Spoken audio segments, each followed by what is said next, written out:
Okay, guys, so we are live. So for those listening at home, welcome to the Dungeon Musings YouTube channel. My name is Kevin Madison, and I'll be your friendly, what am I going to be?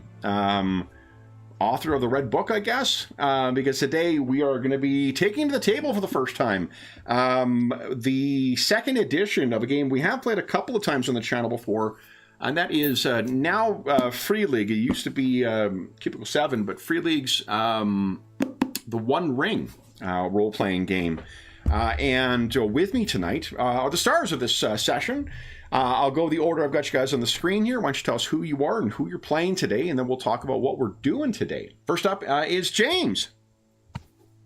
Right, I am playing a Vague, a dwarf of Durin's Calling, and a messenger.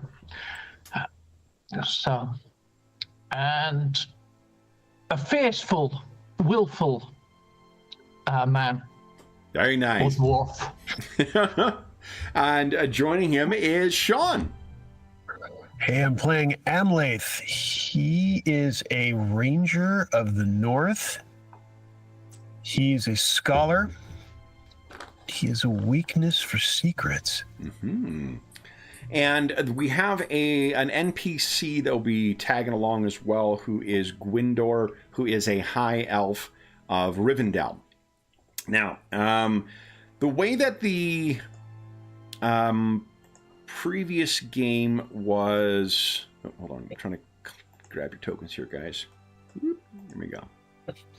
There we are. The way the previous game was written, especially for some of the adventures, it really felt like it was adventures the way you would experience them in other RPGs. And one of the things that strikes me about this version of it is that there are adventures that they've published as well, including the Tales from the Lone Lands that's in here. Incidentally, the title of today's session is Tales of the Lost Realm. That is an intentional mashing up of these two titles, so it wasn't an error on my part. Tales from the Lone Lands is the book of adventures. Ruins of the Lost Realm is the setting sourcebook / adventure sourcebook as well. We're using elements from both of them, so that's why it's got the mashed up name. Now, but one of the things that differed is the first sourcebook that came out, Ruins of the Lost Lands, was much more of a sandbox kind of presentation with kind of a event structure behind, which is a lot closer to the way Freeligan does their Forbidden Lands and other setting, fantasy RPGs. So it's an interesting change to what they had before, and it's something that appeals to me because I like writing sandbox style games, and rather than having a preset kind of long-term campaign, for the kind of GM I am, I much prefer something that is going to be going with the players wherever they go. And it's in that mind that I prep for today's session. So I want you to keep in mind that you guys have absolute freedom to go and do what you will with this. So the year, we talked about this before, is 2965 in the Third Age. So it is the starting point for the default campaigns in second edition. Our setting is going to be in Eriador. And specifically, our story starts in the spring of 2965 of the Third Age at the Prancing Pony in Bree.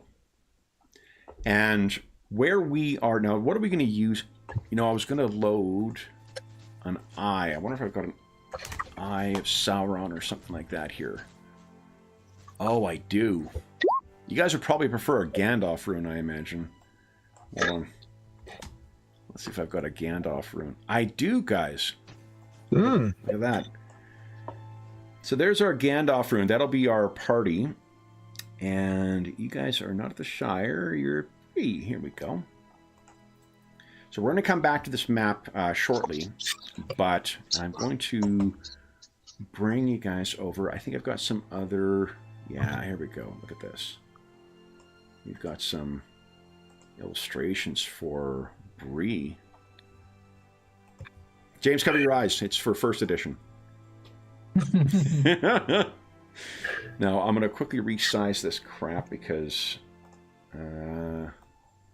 This is probably too big, and I don't need the combat screen or combat charts either. Probably don't need the one ring thing here. There we go. So, guys, this, of course, is our stand-in for Bree.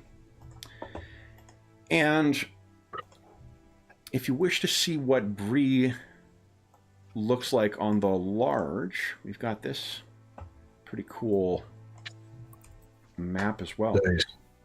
Man, oh man, I don't know what size of screen I was playing with before, but it's just everything is huge. Yeah. Here we go. So that's Bree. Bree, of course, has the benefit of being for what is it, the East Way and the Greenway, or the East Road and the Greenway. And this time of year is when, now that the roads have opened once again, you are seeing a fair bit of traffic coming through, which means that the evening at the Prancing Pony is going to be quite busy. And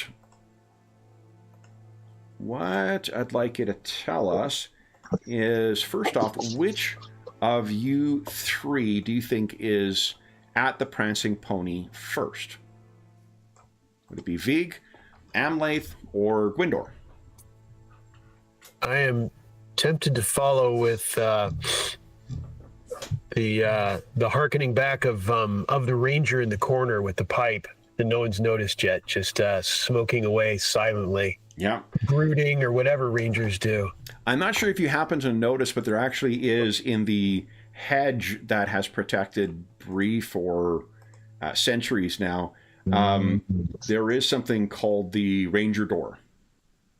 Oh, the ranger door. Yeah, that Rangers of the North make use of when gaining access to Bree. Is there something, it's just always available, kind of a... The Ranger, I think it's something that only the Rangers know of. More so than it being something that is, that is something that, like, they only let Rangers in, because if you may remember from at least the film, they warned the hobbits off of that Strider because he's one of them Rangers. Yeah. So very suspicious. Very. And we have to consider that the people of Bree aren't very observant. No. The people of Bree, I think, are a commentary on what Tolkien really thinks of common folk. So. But the evening at the Prancing Pony, let's start off with see what is going on right now. Would, let's see here, Sean, give us a D6 roll, and James, give us a D12 roll, please. Okay. So there are a surprising contingent of dwarves from the Blue Mountains that are headed to the east. This is now, several years or several decades after the Battle of Five Armies, so the Erebor is once again a thriving dwarven community. It has been decades now since the death of the Great Goblin, so the High Pass, likewise, is a little more safe. The dwarves, the orcs of the Misty Mountains, are thought to have been largely exterminated, or at least well thinned out as a result of the Battle of Five Armies. And they seem to be eager to, now that the spring has come, hoping that the High Pass will be open and able to make their way through to Erebor to trade their wares. Vig, do you think it's you or Gwindor who arrives next? Oh, let's have Gwindor come in. Okay. So Gwindor comes in, and he is greeted by the barman, and then Gwindor seems to sort of wave him off. He likewise has his hood up to conceal his features as an elf, but he still draws attention to himself. And I think, Amlath, you, having been around the elves, I think you likely have a good sense of just what are your two distinctive traits, or your three distinctive features again? Let's see. So I find my way around. It's a top left. It'll be right above where you're. Lives of Lore, Swift, and True-Hearted. Ah, okay. So you are. It's perhaps the true-hearted nature that you realize that one of your old friends, one of the High Elves of Rivendell, has also come in here.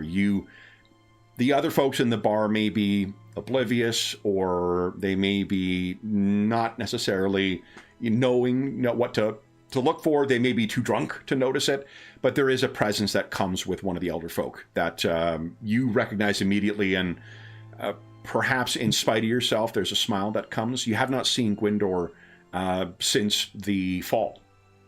The winter you spent apart. He returned to Rivendell. You have been traveling, and we'll talk about where you have been in that time. Gwyndor makes his way. But still under my my overhang. Absolutely, yeah. How do you combine? What's a portmanteau of glower and smile? I smower. Exactly. Yeah. Yep. Okay, so you see him. He walks over and pulls the chair back. Well met, friend. Is this chair taken? Only by you. How was the winter, Amlath? And Gwyndor sits down. Cold but satisfying. You had mentioned that you were hoping to head south towards the Gap of Rohan. Did you follow through in your intent? You did. I did.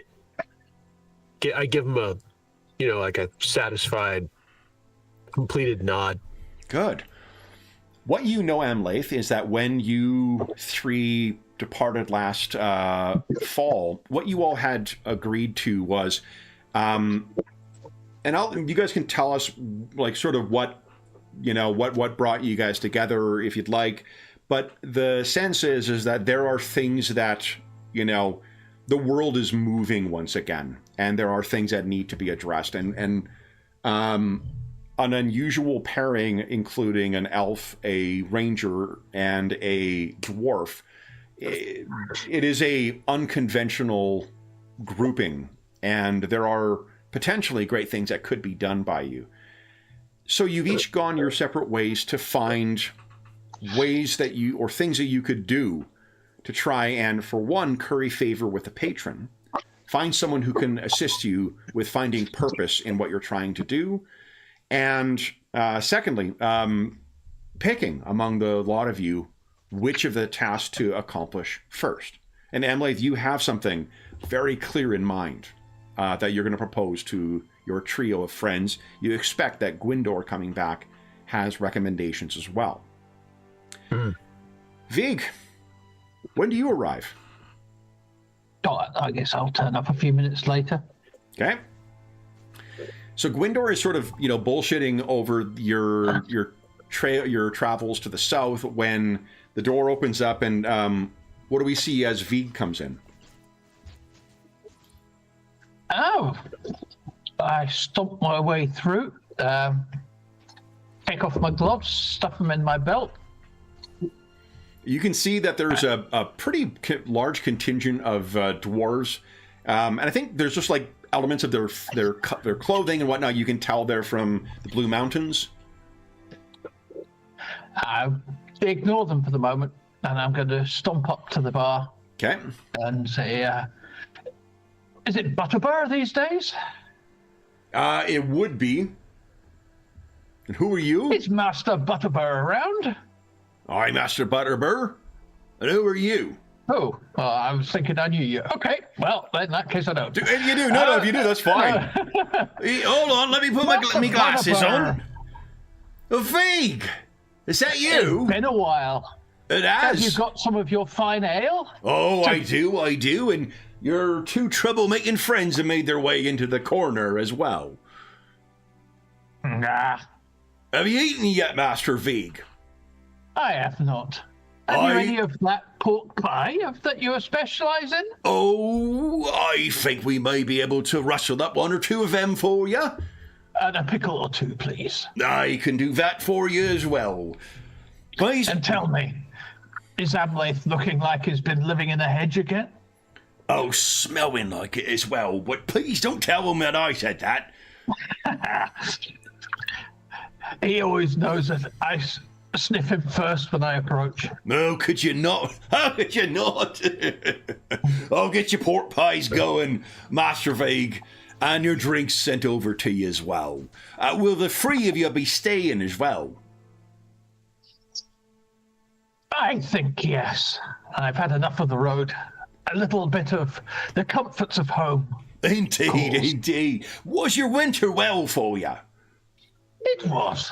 Good. Relatively prosperous, as we know. Always good. Good. A few coins in one's belt. We've got many of your kinfolk in here today. Many headed for the mountains. That's more this season than even last season. Ah, you see, trade is up. Trade is up. Always good to see. Aye, indeed. And you see here, I like, shall swing over there in a minute, but first, it's been a while since I've seen Amlath and the lanky one. of course, of course. Please, kick your shoes up, and I'll have that food over to you shortly.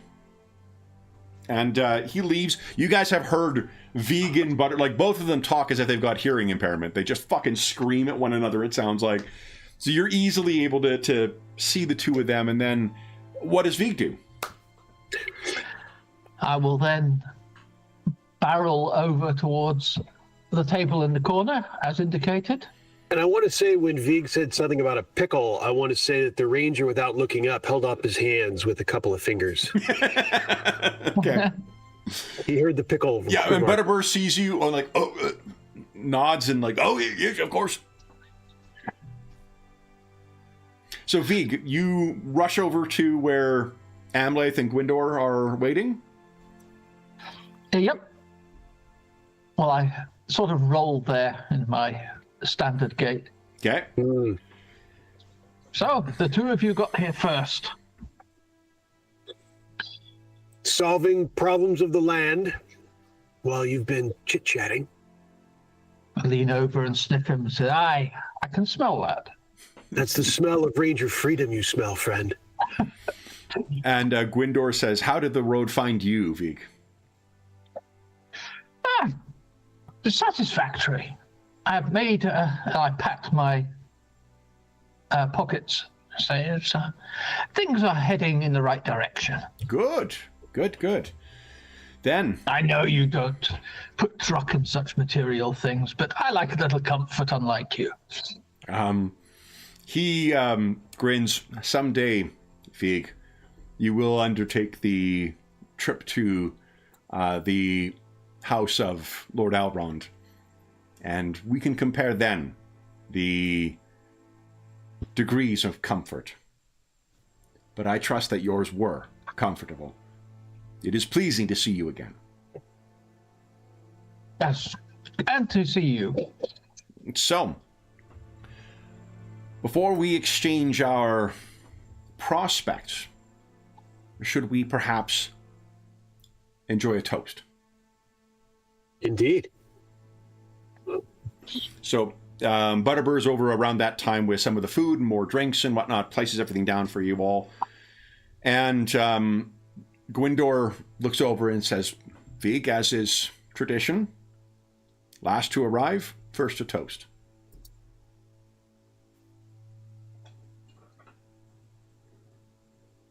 Ranger knows this makes Vig nervous, so he enjoys the whole process of this here.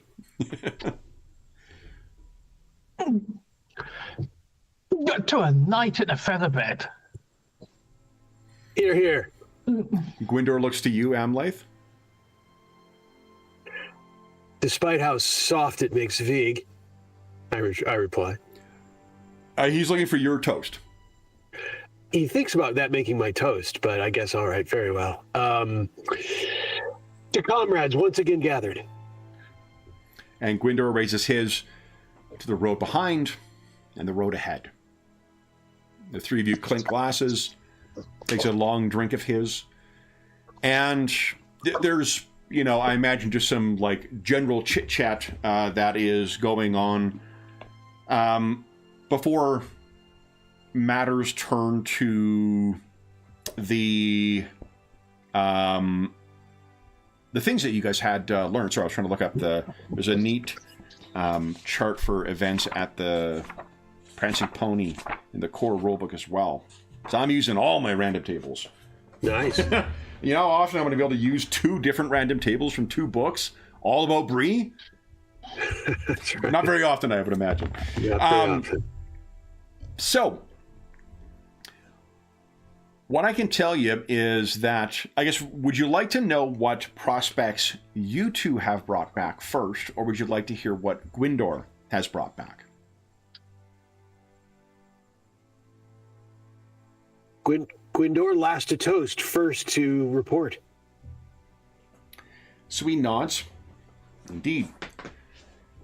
I hope not to spoil our game, but I come back with one proposed task and 2 potential patrons. One of those, I'm trying to remember where patrons are here. Let's see.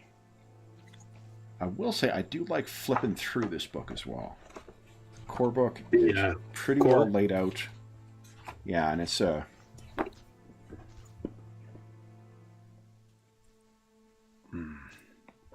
is it here? I'll go to the Lore Master. Where patrons? Here we go. 211. Because I'm just going to get the name wrong.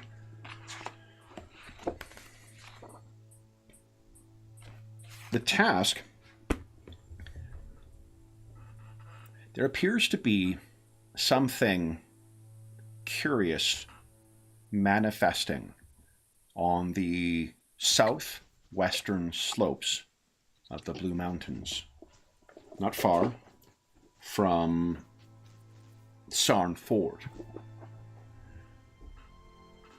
That region, it seems, was at one time a stronghold in the kingdom of Arthedain. And it's said that there is a curious blue light that emits from that region, visible even from Sarn Ford on clear nights.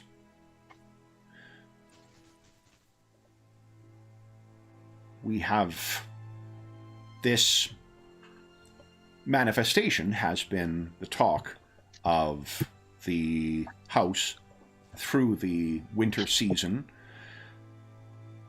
and I have discussed this with, and he looks to you, Amlath, with Lady Gilrayan. And you would know Gilrayan is the wife and widow of Arathorn, and the mother to Aragorn. She is, in some ways, if there was to be a, spiritual master of the Rangers of the North and the outcast Dunedain, it would be Gilrayan. Gilrayan, as is befitting the tasks of the Rangers of the North, as heirs to the Northern Kingdom, she's curious as to what may be occurring there. And of course, any tales of such old... In the scrolls of history in the House of Elrond, I found mention of older dwarven structures in that region as well, that predate the coming of Arthedain. I know not whether they are in the same location, but if so, Lord Elrond is always interested in the re-emergence of things in past ages. And as such, whatever the mystery is in this region, it could be of interest to either of them. And either could serve a admirable patron, whether Lord Elrond or Lady Gilraen. This, incidentally, is the illustration of Gilraen. Like many of her people, she takes the passing of years quite well. Let me grab your characters here, guys, and I'll bring you over to the map just to show you where we're talking about, so we can talk about where everybody is going. Move this map down. We are. I've already moved you. You guys are in the ruins of Angmar. I'm so sorry, guys. The game will be very short tonight. Here are... Okay, so there's our heroes. Stormford is right here, guys. The blue lights are in this direction.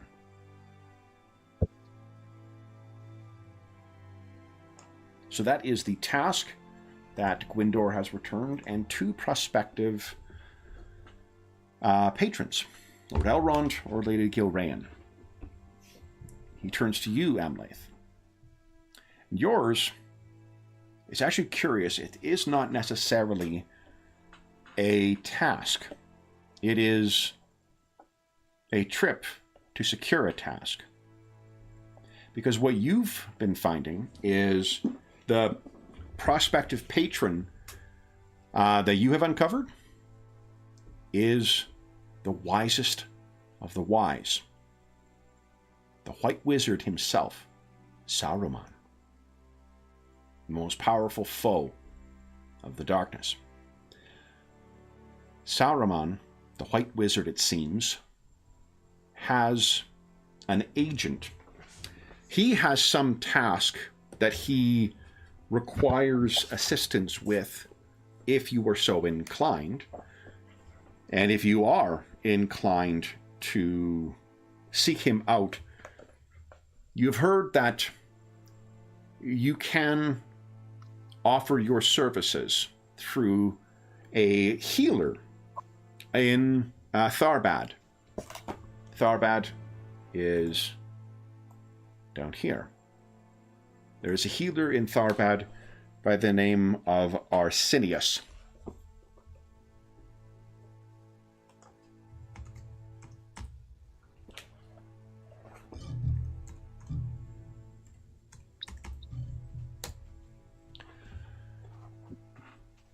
Tharbad is really one of the only cities left in Eriador, and at least anywhere north of the Gulf. And it seems to have found of late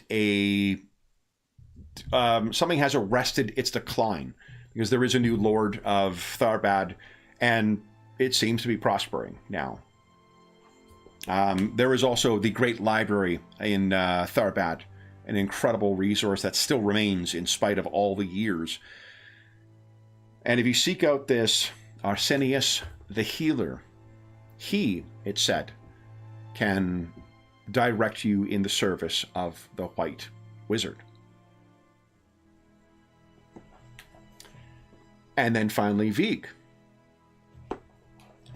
Your prospect,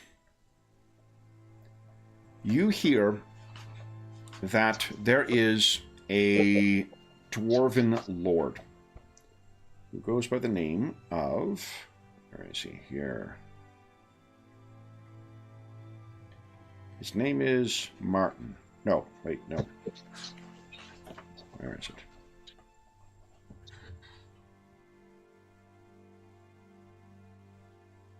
Ah, here we go.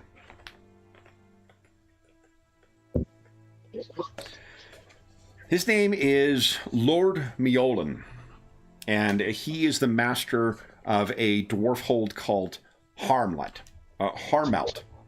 Harmelt is located on the far side of the Blue Mountains, in Eregion.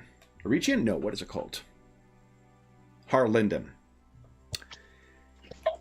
He, it's said, is interested in sponsoring a great endeavor. Something to rival the re-establishment and the reclaiming of Erebor from the dragon. It's a curious prospect because, from what you've heard, the northern Blue Mountains have largely run out of iron, and the thought is that the southern Blue Mountains are likewise going to be broke soon too. So the fact that Lord Mjolnir is proposing this has some more hard-hearted dwarves speculating on how he might be able to sponsor such a thing. But there is no other dwarf lord proposing such a plan. What the specifics of the plan are, he is keeping mum for the people who will help him. But many are speculating that it is a task to rival the accomplishments of those brave dwarves who... I think there was a burglar as well, but like anyway, the dwarves in particular, for reclaiming the Lonely Mountain. So that is your fourth, I guess, prospective patron, Lord Mjolnir. I'll put that in chat as well, too. Go. Lord Mjolnir. Saruman, the White Wizard. Lord Elrond. And Lady Gilreas. I think that's how you spell that. So, have you all thoughts on any of these? Time-wise, the way that the game typically goes is it's like an adventure per season. So, in theory, you could try to pursue all three of these things within this calendar year and conclude in time for Yule. But there is something to be said for serving a patron, because you do get actual mechanical benefits from doing so as well. Which of these patrons appeals most, and which task seems the most of interest?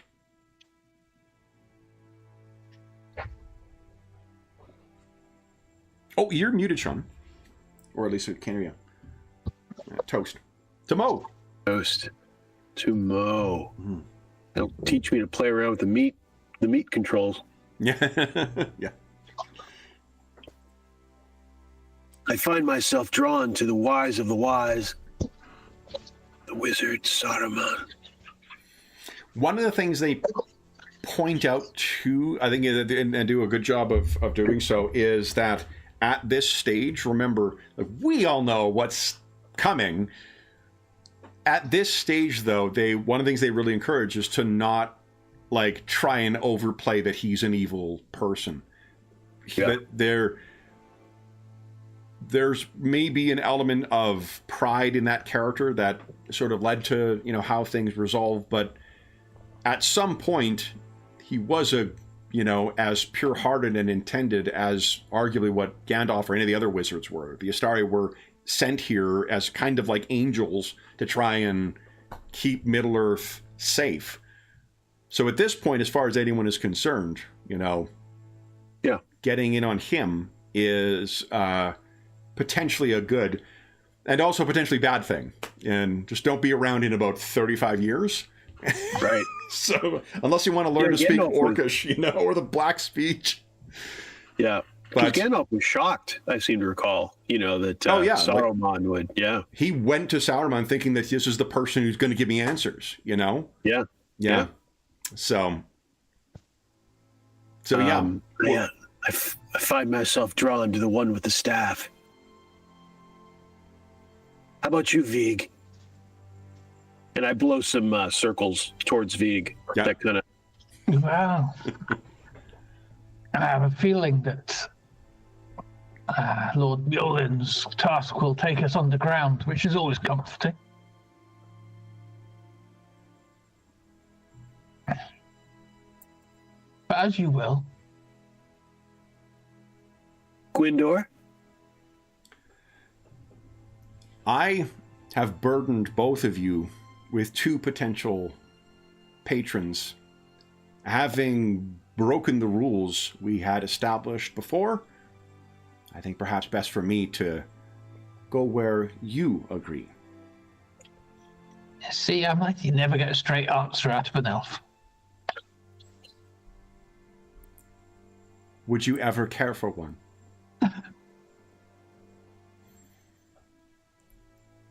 Well, then, if that be as it may, Tharbad. I know you pointed to it before, Kevin. I didn't. Yeah, no problem. Tharbad is right down here. Oh, nice. So you'd be traveling just the Greenway to get down to Tharbad. To bad. get to the... Really, to get to the... Both... you'd be traveling much the same direction, whether you're going to see Lord Mjolin or to inspect this blue, light. The blue light would be down the Greenway and potentially up this, I can't remember what the other road is called, but to Sarnford and then likely overland. To get to the to Lord Mjolin's home, I think it probably would be the same. It's just that you would go south of that western spire of the Blue Mountains as opposed to going north of them. Or eastern spire, sorry. Mm-hmm. Either which way you go, fortunately for your... Lore Master. I think they called it a Lore Master. I didn't need to invent... Right. Yeah, I didn't need to invent a stupid name for the Game Master in this game. Yeah. Your friendly Lore Master will be happy to know you guys will be passing by the Barrow Downs. So, Right. Well, shall we? Do we have business to conduct here? Anyone? Agree?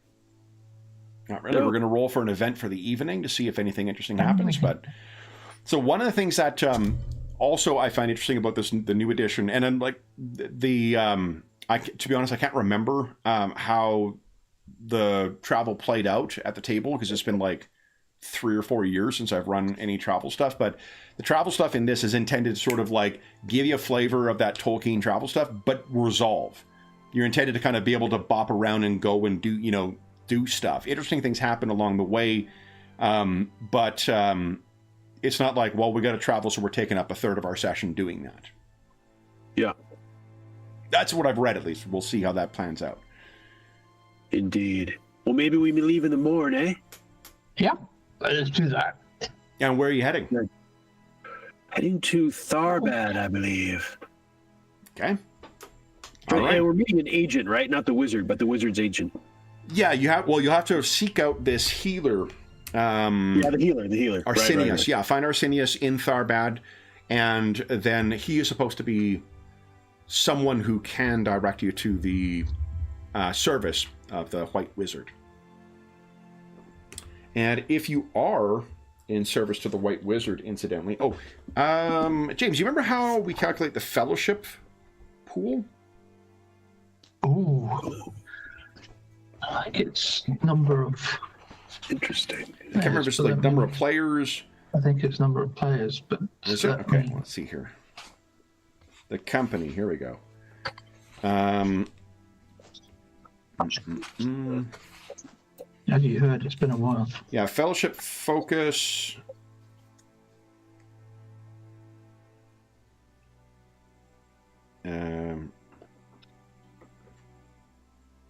Starting fellowship score of the company is equal to the number of player heroes in the group. This value can be augmented by a number of virtues or cultural blessings or by your patron. So it's 3. You guys will have a fellowship pool of 3. All right. And fellowship focus is if you have a feeling of loyalty towards each of your players can choose one member of the company as their player hero's fellowship focus, providing support to them. Instead of giving 1 dice, it gives 2 dice in support when you spend a hope to support someone. That's how, like, aiding another works in the game. You do suffer 1 shadow point whenever your fellowship focus is wounded, though. And wounded does not mean losing endurance. It means suffering a wound. So pick a durable person. Indeed. So if you do, and you don't need to, it is not a reciprocal thing. You don't need to have the same people who benefit someone else. I think Gwindor, just because he knows the Rangers better, probably has Amlath as his focus. Uh-huh. And I'll leave mine for now. I don't know about you guys. What'd you pick, James? You picked none? Yeah. I'll grow into it. Oh, nice. What feels right, rather than... I'll pick Vig because I will remind him he needs it. Okay. Then your patron, each of the patrons gives you specific kind of special ability that you can draw on during non-combat stuff, and they may give you a bonus to your fellowship pool. I know that Saruman does not give a bonus to this fellowship pool, but how about I look in the right book? Here we go. There we are. Saruman gives the voice of wisdom. You can spend fellowship points to obtain a magical success. Magical success is like just a critical success, effectively. In awe, persuade, or riddle rolls. Additionally, at the end of a council, you can spend a number of fellowship points to add an equal number of successes to its outcome. Councils, you may remember, are the chatty scenes. Those likewise have been pretty heavily streamlined in the rules so they can happen more often, and they've made it clear that's not what happens every time you talk to somebody. We're not always getting into a council. So that if he does become your patron, you will be able to draw on that resource. But before you do that, we need to see if anything interesting happens at the Prancing Pony tonight. And by interesting, I mean violent or sinister. So, who would like to give us a D12 roll? Go ahead, Do James. that. Whoops, no. That didn't work. If you hit it twice, it should populate up to whatever your last.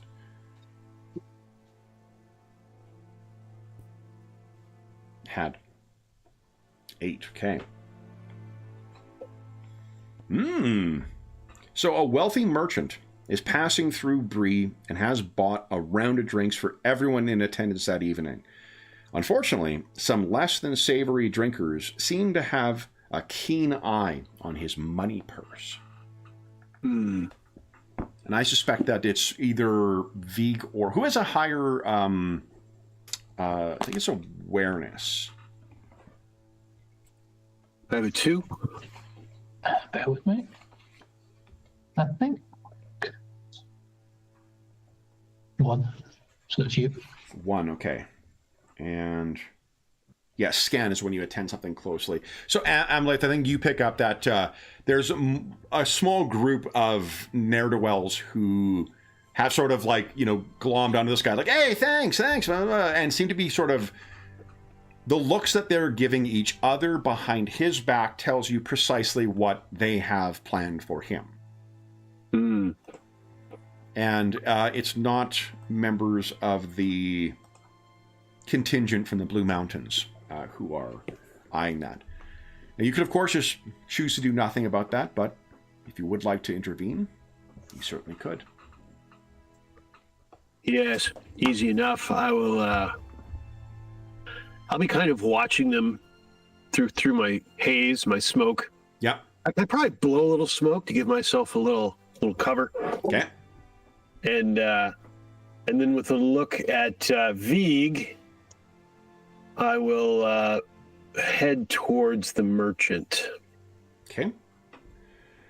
So you make your way over to the merchant. He is laughing with his newfound, friends. He seems to have imbibed a fair bit himself as well. And he's laughing away. He looks up and he says, "Do you have an empty drink, sir? An empty cup? That could be remedied promptly." I will take up your generosity. "Barman!" And he's, "Barber, sir." "Whatever, sir. Another round." And the others, there's sort of a look between the two behind, and they're sort of trying to size you up, like they might judge you as competition at this point, given your look. How many are there? I think there's probably maybe a group of 5. And sadly, there's just more and more of these types to, they sadly sit out the winter as well, and they're likely trying to make up for the unproductive months in their own, sinister ways. I will, and I will do the same. I won't try to hide it that I'm trying to size up, not sinisterly necessarily, but I'm taking the measure. Okay. Of them. So one of the abilities, one of the skills that you will have is something called awe, and that is just sort of the. That's right. Yeah, it represents sort of your presence, Coming back to me. Yeah, and as one of the Dunedain, I'm trying to say this in a way that feels Tolkien-esque but doesn't feel race science-esque, but you have the blood of Numenor in your lineage. You are from that lost, descended from that lost grand culture. Yeah. These are common men. And there are times when you can give insight into that. And awe is an opportunity to do that. Yeah, I will. I think I will offer the man some insight. So I'll say, "We're headed to, sir." To the merchant? Yeah. Down the east road, sir. Are you traveling in that direction? No, you'll be heading south on the Greenway. I'm heading south, yeah. Right? I say, no, but I've been that way many times. And I will offer him some, whatever I know of the, I'll give him some navigation milestone or something, something helpful. Yep. And then throw in, so there are...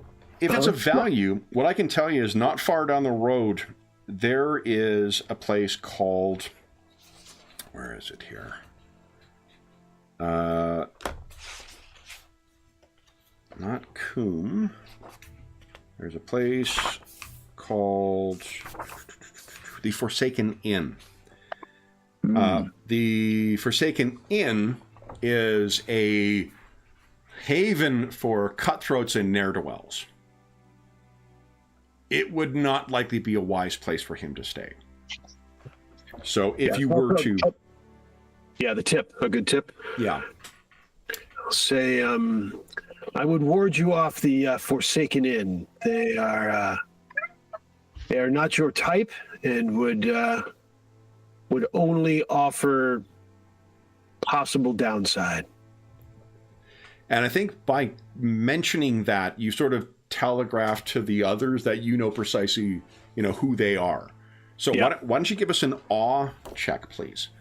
Now, one thing you can do, you can spend hope beforehand to add 1 dice to the roll, or if you've got a favored attribute, or a distinctive feature that you think would apply, like your, I can't remember if you got, to be honest, I can't remember what. True-hearted would be the most close if I was trying to do something true-hearted. I don't know, maybe. Yeah, I think that the folks who may know the truth of the Rangers may be brigands.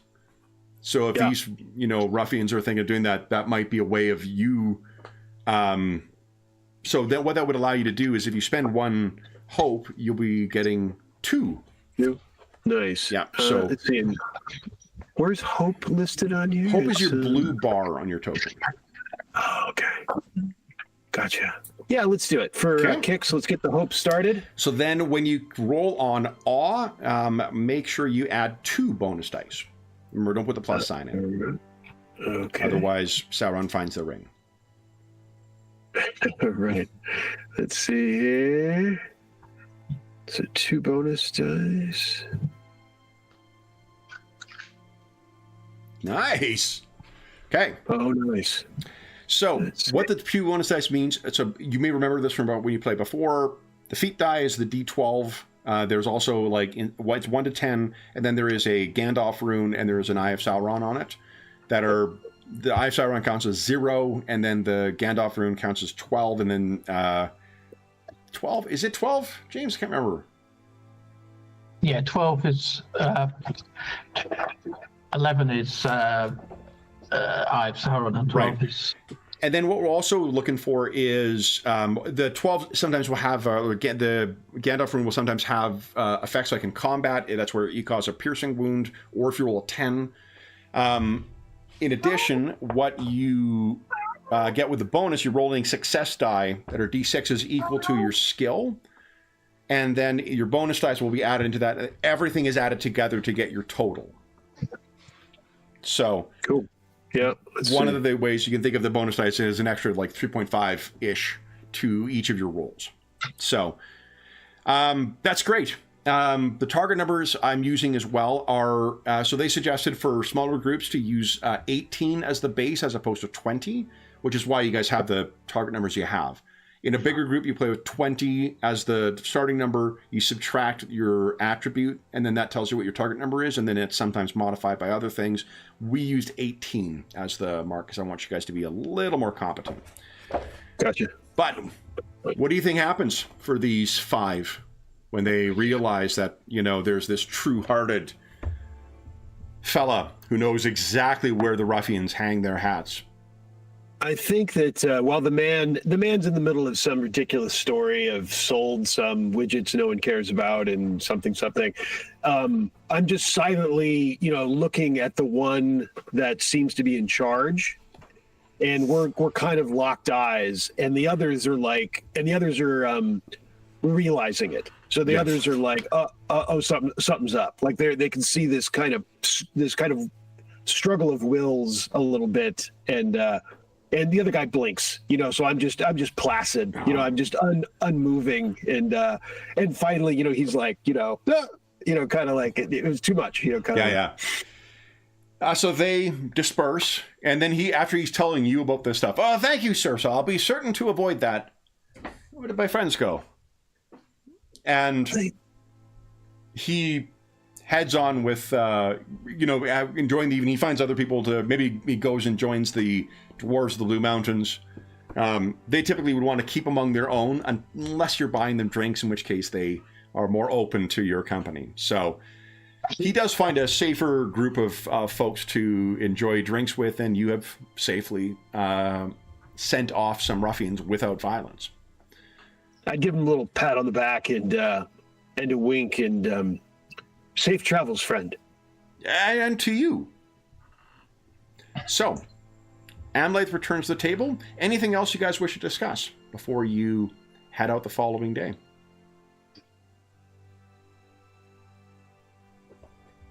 We don't have horses, obviously. You do not. Vieg and Gwyndor could potentially afford mounts. You could not. Your cultural background informs what your level of money is. All that mounts really do in the game is that they reduce the amount of fatigue that you suffer from, or you incur from traveling. But being good at travel is another way to kind of get around that. Yeah, it makes for weakness. I mean, it's better to also put your own power. Yeah, and you don't want to find yourself with a lame horse in some of the lonely lands that you will travel in the wastes, right? An elven horse perhaps would easily cover that distance, but it would also draw a great deal of attention. So if you are intent on being inconspicuous, and Vieg, Geez, V, you could afford a mount, I suppose.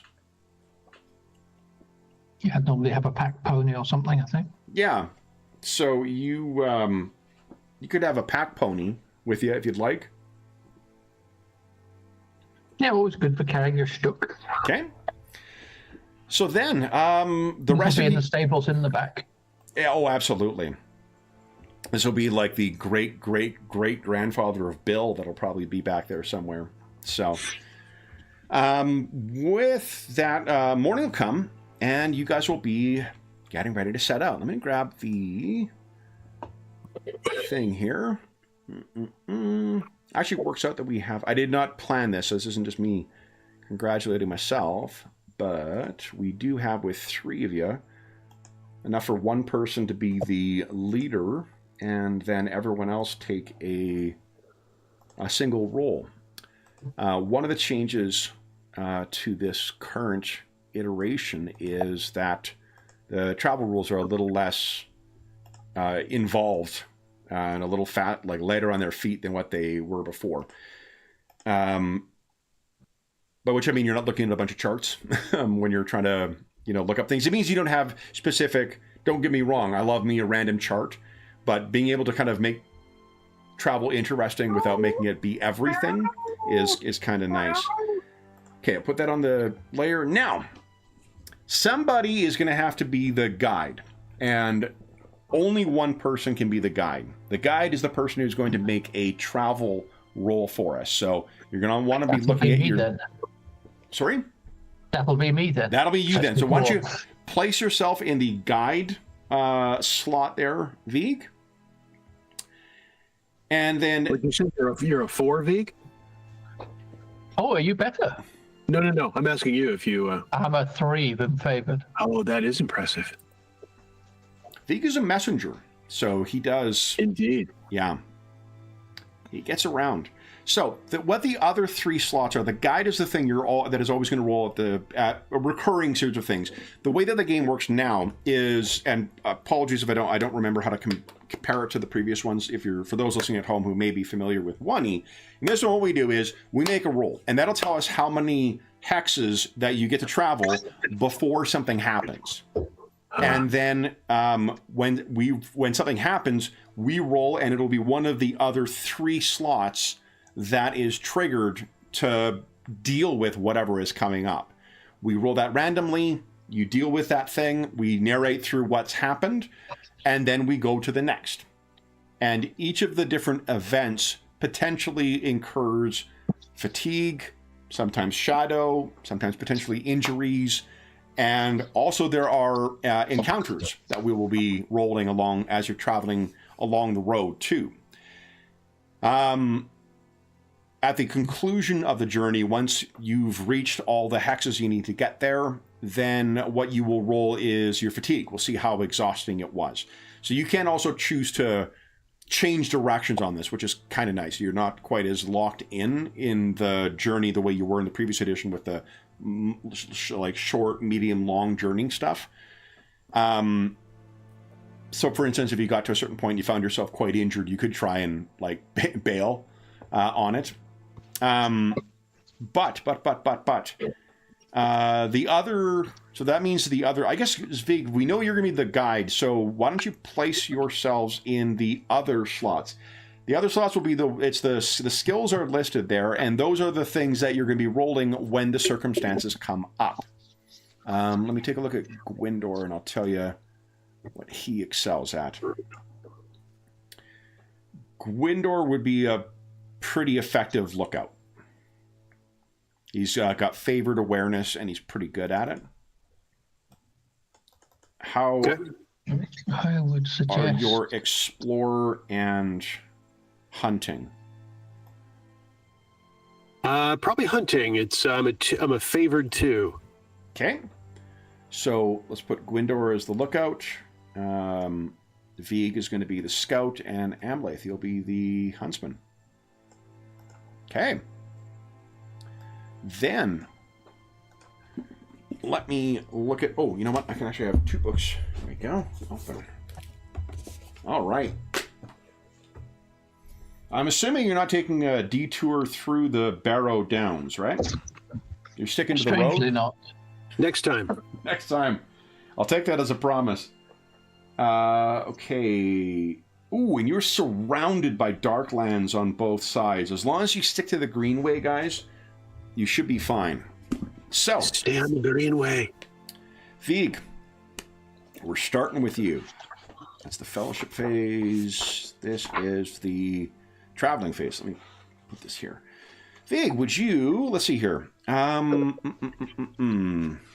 you're trying to travel down the Greenway directly to Tharbad. So, when you're ready, you can go ahead and give us a... Now, let me see here. Do you remember what the difference is between the Darklands, Wildlands, and Borderlands in this one? Oh, is it not the difficulty number? That's difficult. That's in first edition. That's in... Oh. Let's see here.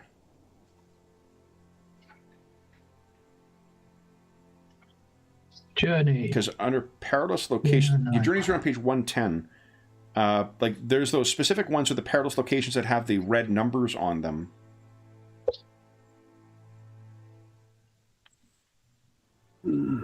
But I don't recall whether maybe it's in. It's not. It doesn't look like it's in fatigue either. Yeah, so if you're going to go into one of these iffy areas, you have to stop. Yeah, and that's only those red areas. But like for the rest of the stuff, I'm not sure that it doesn't seem like it makes a difference. It's just more thematic, maybe. Except for maybe like certain things you could encounter. Anyway, I don't see it as modifying your travel roll, so let's deal with the travel roll first. So, Vieg, would you care to spend any hope? No, better keep that for emergencies. Okay. So whenever you are ready, go ahead and give us your travel roll. Oh, nicely done. That is pretty fucking awesome. Now, did you roll... Oh, you didn't roll any sixes? No. Oh, man. Okay. Then, with a success, that means you are traveling 60 miles. 3 hexes. 1, 2, 3. So you're down to about here already. Before the first event triggers. Let's see what event. Vieg, since you are the navigator or the guide, give us a d6 roll, please.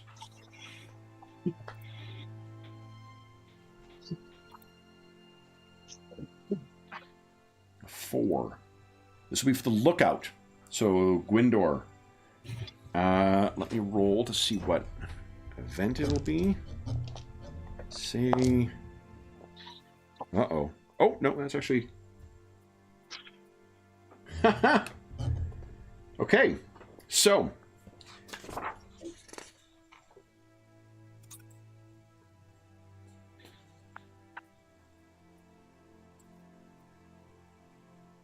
So you guys are... Tell us a little bit about what the mood is like as you guys are setting out. It's early spring, so it's probably quite crisp still. There may still be, in the early morn, there may still be frost on the tips of the grass that surrounds it. There still may be on the caps of the low hills on either side in the Barrow Downs and the South Downs. But what's the mood like? I think it's good. I think seeing old companions again, a good night at the pony, setting out upon a task, and helping the gentleman last night. You know, things are good. Nice. Yep. Feather bed. A feather And bed. some extra pies stuck on the pony. Wonderful. A little soft for the ranger, the feather bed, but it's okay. It's all right. And it's maybe as you're going along, Gwindor needs to make a successful awareness check here. And I think he's going to spend 1 luck on this, because the benefit is pretty sweet if he succeeds. He is also keen-eyed, so he'll get 2 bonus dice out of that. Let's see. Great success. So the way that works in this edition is if you happen to roll a 6 on one of your success die and you succeed, it affects the quality of the success. That also is how the game now has kind of a momentum system, the way that 2d20 or Feat, the Fate game does. For every d6 you roll, you get to cash in for some kind of neat outcome in combat. Nice. So, Gwindor gets a big smile on his face, and he looks up. He looks back at you. A good sign.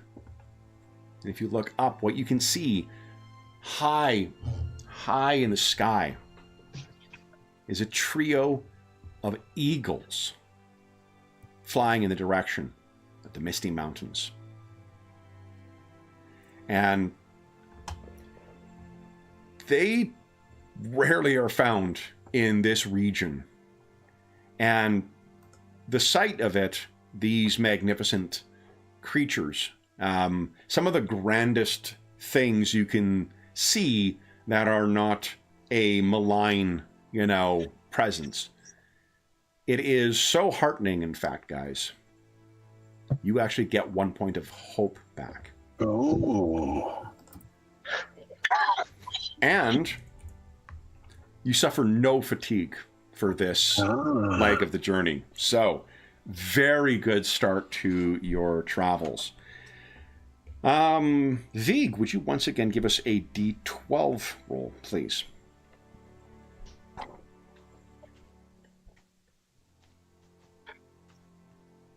A 6.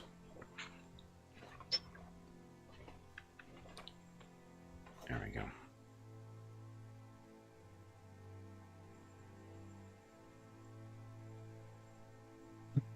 Who would like to give us... Gwindor is the lookout right now, but any of you can give us an awareness check if you'd like.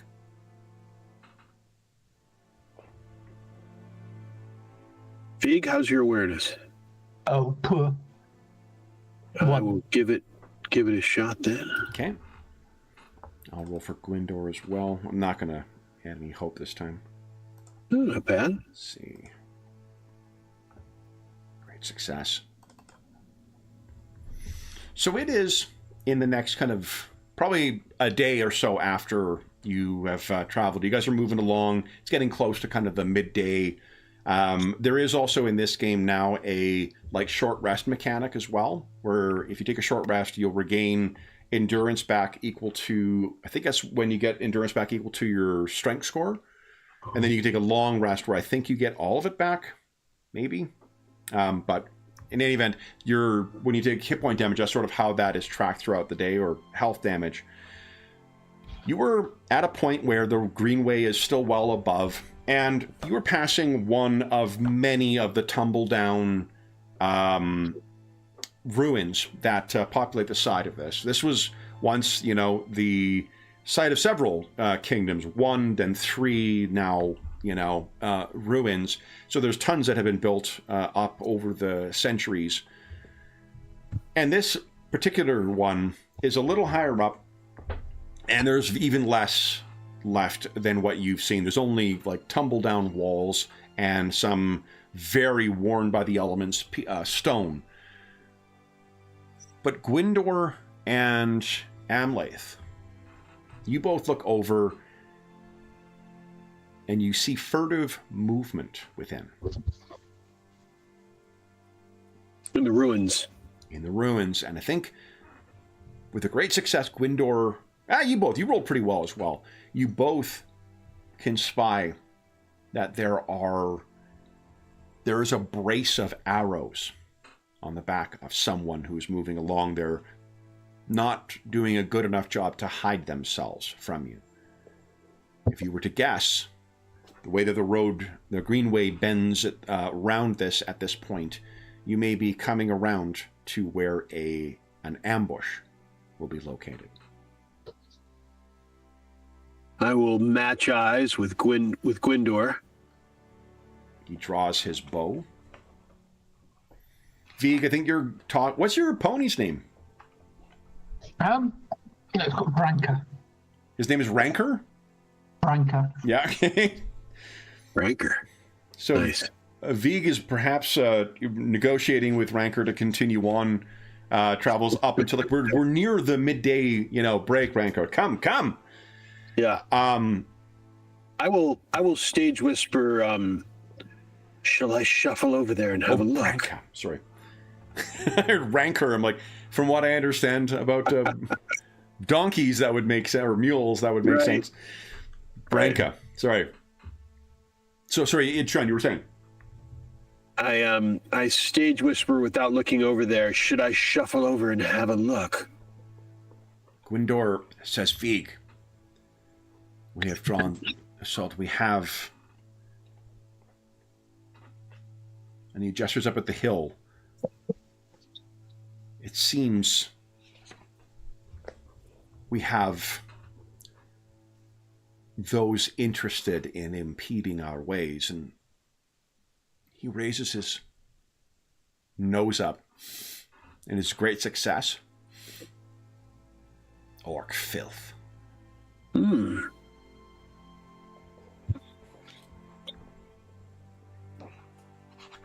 Interesting.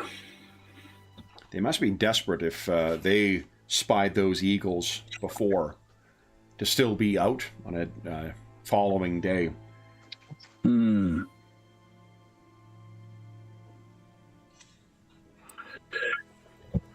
You have spotted them before they have spotted you. So what would you like to do? Should we ambush the ambushers? What say you, Vig? They are forces of shadow. And if they aren't satisfied with what they could get from you, they will simply set upon the next unaware party. What do you say? Maybe we just march our way through, shields up, make it clear we've seen them. Unless you want to try and sneak up. We're always exposed to archers, of course.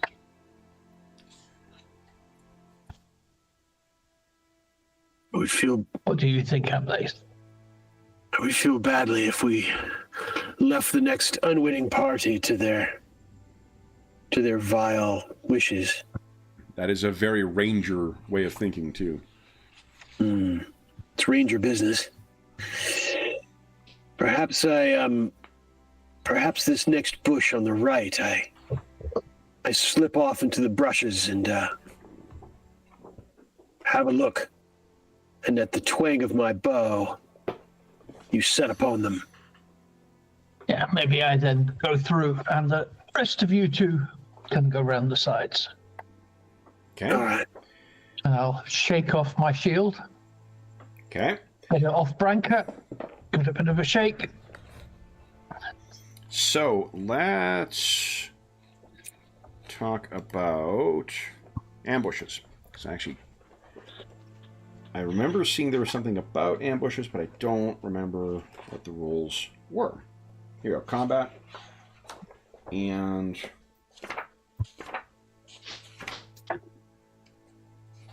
onset of battle. Surprise attacks. Here we go. All players participating in an ambush must succeed in their roll for a surprise attack round. If the ambush is successful, the surprised enemies won't be able to make opening volleys nor to take actions in the first close quarters round. So that is pretty impressive. Nice.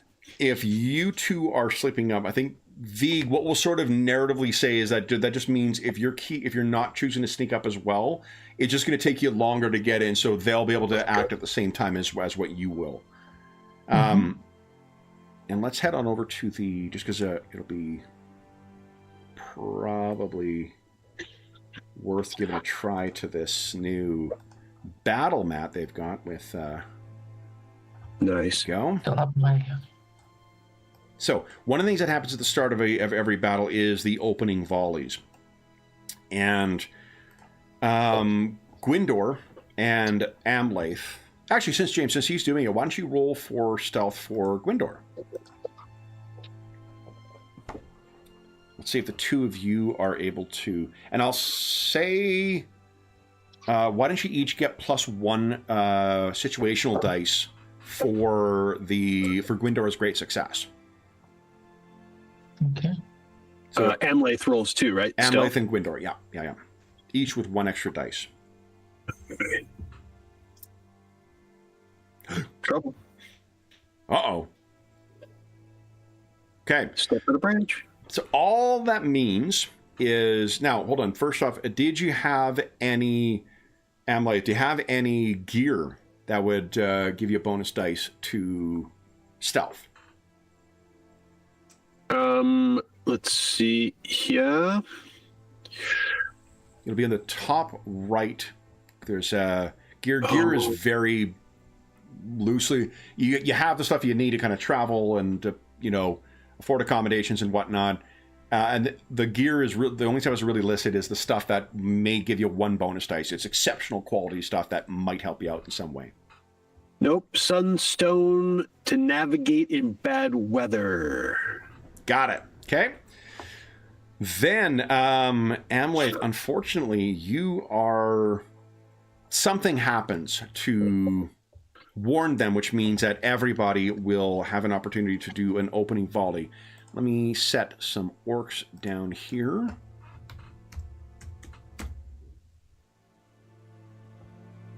Oop, how about I look in the right column? There we go. I'm going to have a ton of D&D orcs here.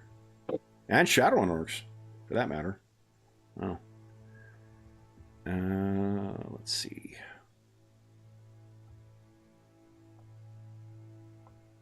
What feels like a Tolkien orc here? Yeah, that's probably... What do you think, guys? Oh, nice. Okay. Let me give them their endurance. So let's see here. And I think I set up. Yep. Look at that. You can be taught, guys. Set up the things properly. So there is 1, 2, 3, 4, 5 orcs that are in here. So, Vig, I don't think you have a missile weapon. No, so it is Gwindor and Amlath. Heroes go first, so you can go ahead. And James, if you would like to make Gwindor's shot, you're welcome to do so. Their parry is 0.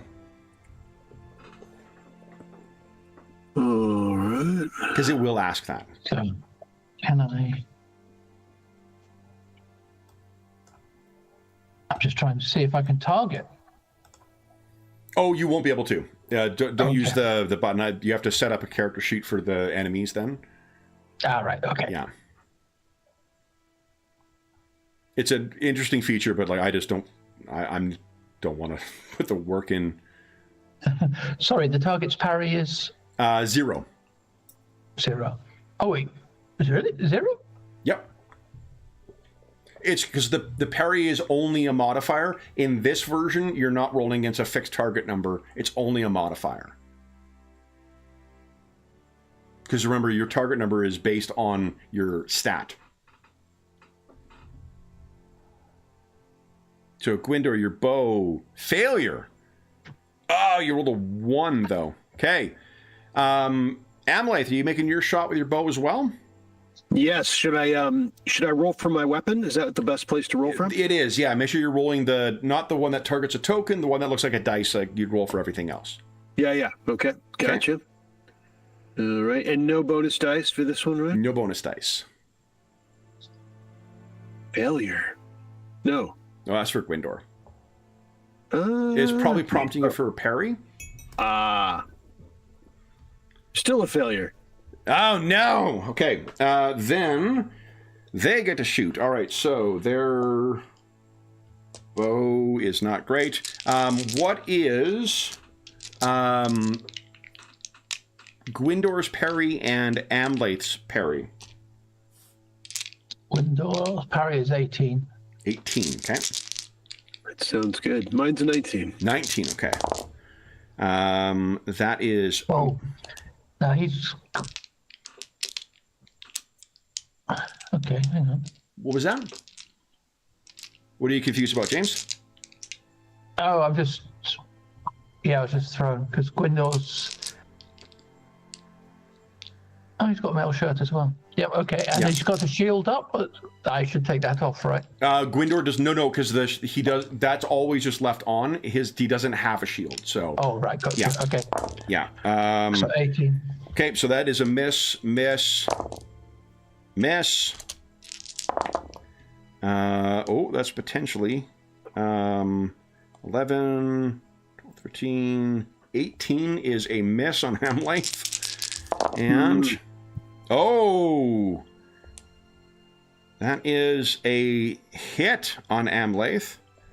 Amlaith, you take and that is so I did get a success. Oh, you know what's on the GM screen? Guys, it's on the GM screen. I'm justifying the purchase. Here we go. It is special success. A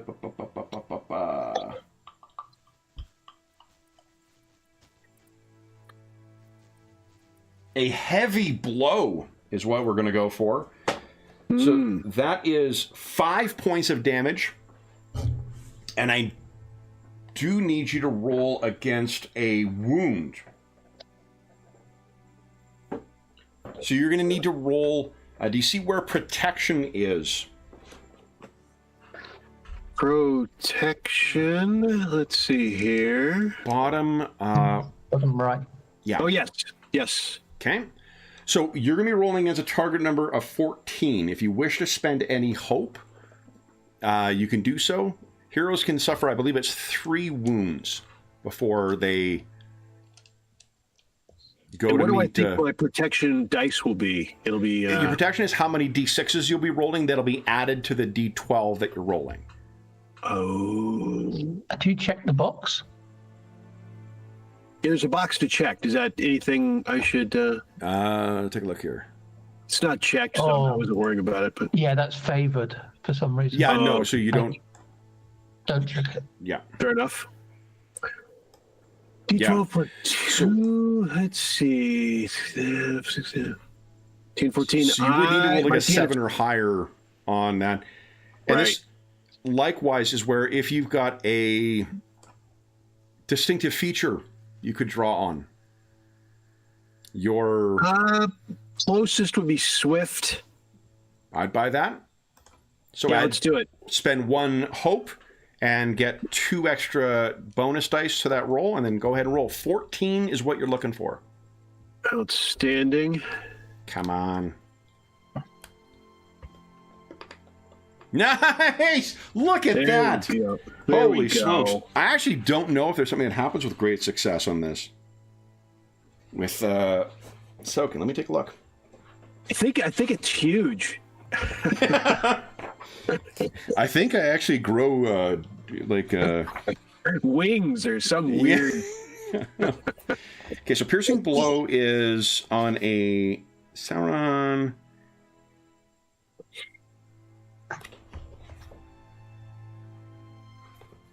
There isn't anything that happens from that, but boy, does it look cool. Yeah. So you are hit by this, but you do not suffer. So you do suffer the damage to your red bar, of what did I say? 5 points of damage from that hit. 5 points. Yep. Okay. And I got one more attack here. To my red bar. That's a miss. Okay. And then it is... So that's the exchange of shots. We then will be charging in. And Vig, because they That's were... endurance, right? The red bar is endurance. The red bar is your endurance. Yeah, and then once your endurance reaches a point where it is equal to... It's either equal to or less than your fatigue, or your load plus your fatigue, that's when you become weary. And I think that's when 1 to 3 on your D6s no longer count as anything. Oh, interesting. It's all coming back. Yep. And you death spiral horribly. Yeah.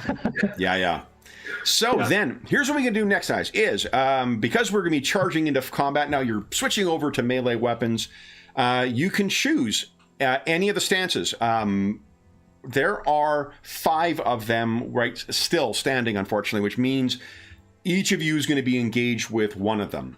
We do 2 per person, and then leftovers, for whoever has the more adversaries gets to pick. But you guys can choose who you engage with, and you choose what level of engagement. Choose your stance between forward, open, and defensive. You can't be in the back ranks because they're going to be in melee or the rearward. Each of those gives you a different modifier, and then also opens up for hero actions. Each of those is on the character on this battle mat listed right here. There's the actions that are available in each of those stances, and these are the benefits you get from it. Forward gives you 1 extra dice, but also gives adversaries 1 extra dice. Open is no modifier. Defensive, I believe, gives -1 to each. Yeah. And then, so place yourself in the ring that you wish to be in, and then I'll place those. And you can actually, each of you pick a quarter or a quadrant maybe, and that way I can place the engaged enemies where you guys are. Gwindor is actually not quite as heavily armored as Vig. I think he'll go forward.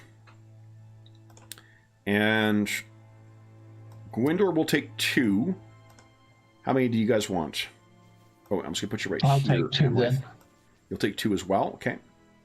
I'll move myself up here then. Okay. Oh, terrific. Thank you. So there's 2 for you. And that leaves 1 for Amlath. All right. So just make sure you got your boxes in where you wish to be. And then you guys get to attack first. Who would like to go? Oh, wait, sorry. We go from forward. We go from the stances. And heroes always go first. So, James, would you like to, since you've got it open, give us an attack for Gwindor?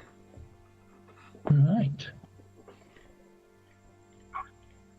I think, like, this is so that you have 1 so that you can come to rescue Gwindor when he gets into trouble. Of course I yell over. That also would allow you to drop back and start using your bow, too. Oh, true. So he's using his 2-handed spear. Yeah. Okay, come on. Cancel. That's it. Oh, their parry, is a 0. Go. Great success. So. Nice.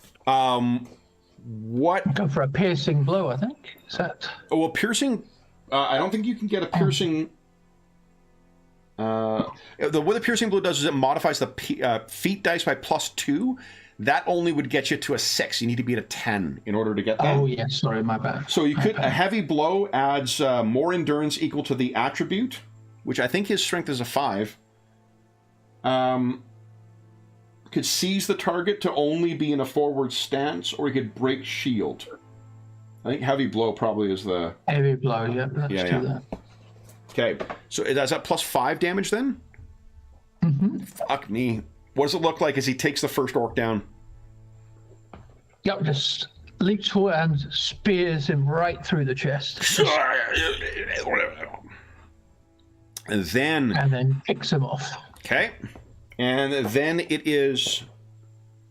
So, I'm just going to double check this. I think it's player hero actions. Resolve your actions in the stance order. Because the enemies...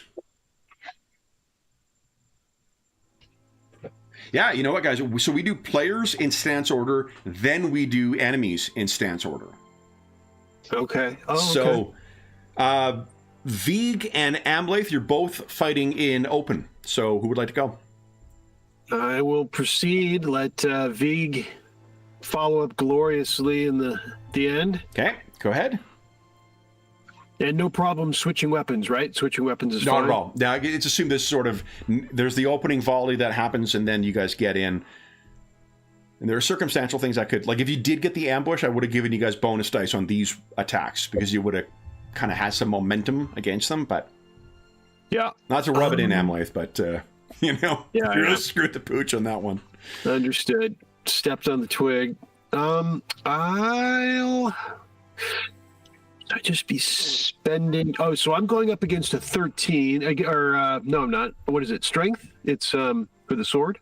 The sword, it'll take care of everything. Yeah, the sword uses your strength target number. I'm just trying to get a sense of whether I should spend hope or not. Oh, let's okay, good see. point. Yeah, so your strength target number is, I think, a 12, isn't it? Yes. Yeah. So you're rolling a d12 plus how many points do you have in sword? In sword, I have... Is it load? No. No. Sword. At bottom left is where the combat skills are. Oh, sorry. Got it. 2. 2. So you're rolling 2d6 plus a d12 against target number of 12 right now. That's... I think I should be all right. We're going to give this a shot. See Okay. what happens. Go ahead. All right, here we go. 0 parry modifier. Okay. Oh, no! Bad choice. Amlath. All right. So you try to get in, and I don't know what's happened here. Maybe the shot has thrown you off a little bit? Yeah, last night was a big night. I knew better than... And the feather bed, I knew it. Yeah. Well, that's like 2 nights ago, I guess, at this point. But Okay. yeah, maybe it's still affecting- Still. throwing you off your game. Vig, Yeah. what would you like to do? All right, I will take a smack with my one-handed axe in this case. Okay. I'm going to use it one-handed. So let me go that. Great success. That's feat dice is too low, so I'm assuming piercing or what is it? Great strike. Or whatever? I'll use heavy blow. Heavy blow. Yeah, yeah. In fact, Gwindor did an extra point of damage. Not that it matters, because he was using a two-handed weapon. Oh, yeah, yeah. Oh, I think So he did even more. But I will do 11 then. I don't think the spear changes in damage. It changes in the wound value. It's raised the loss of endurance by an additional +1 if you're using a two-handed weapon Oh, okay. Because it changes the... on 99. It lists on the character about the difference, or in the table for the weapon, it lists the change in wound value, but it doesn't list the damage value. So, what's your strength? I'm 6. 6. What's it look Thank you, like? good night. 12. Yeah. So what's it look like as this thing goes down? So a big slash, and my axe bites on his shoulder, and Yeah. down Incredible. he goes. All right, then it is... Oh, So 2 down and 3 to go. All right. Let's do the attack on Gwindor first, because he's further ahead and I get the extra dice on him. Gwindor's parry is an 18. So 8, 9, 13. Misses. Vig, your parry's what? 17, 18? That'd be my 17. 17, okay. Oh, hold on. I'm cheating. I'm rolling too many dice. All right. 12. Oh, that is 9, 14, 21. He manages and a great success. 5 points of damage, Vig, but it does not wound. So Okay. 5 endurance on. He manages to. I think when you were downing that one, it threw you off for a moment, so your shield wasn't able to get up. Amlath, your parry is a 19. Yes. Oh, +1 just for the heavy blow. Oh, okay, cool. No, thanks, James. Because it's because it lists on the character sheet on the damage, the weapon thing, that it's got the higher the wound injury value. rating. Yeah. So, but that's cool. That's good to know. Then on Amlath, okay, so we've got. Let's see. Ooh, shit. 10. It's 12. 22 with 2 great successes. So they always, so this is something that's fair with this, they only ever do extra endurance damage. They don't get to do the piercing thing, which is good because I rolled a 9 on my feat dice. So you take 8 points of damage, 8 points of endurance, Amlath. All right. And I don't get a protection roll, right? No, that's only against wounds. So what the wounds are is if you happen to roll a 10 or higher on the feat dice, or you roll a Gandalf rune on it, you do a piercing wound. Or if you get a great success and then you choose that to try for a piercing, what you look at is you add 2 to the feat die, so it could trigger a wound. With these kind of chumps, 1 wound kills them automatically. So it's a good strategy for that. But with adversaries, they typically just spend on that. Do they have any? Oh, I've got hate.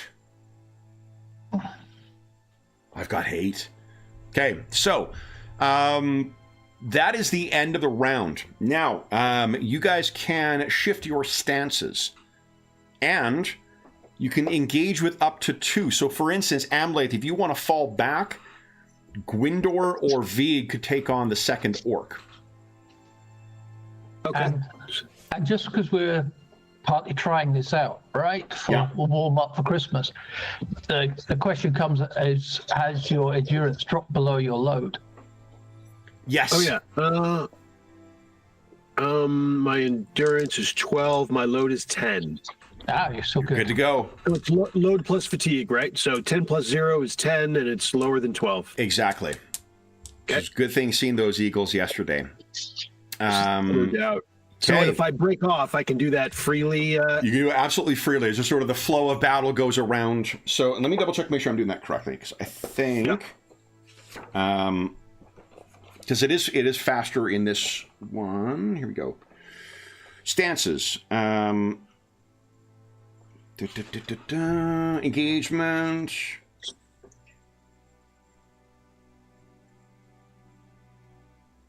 All combatants fighting in close combat must engage 1 or more opponents.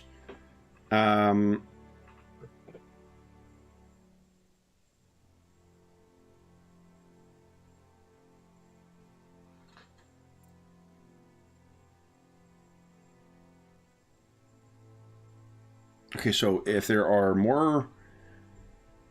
Oh, you're not equally matched. So I could... Well, they're equally matched. Hold on.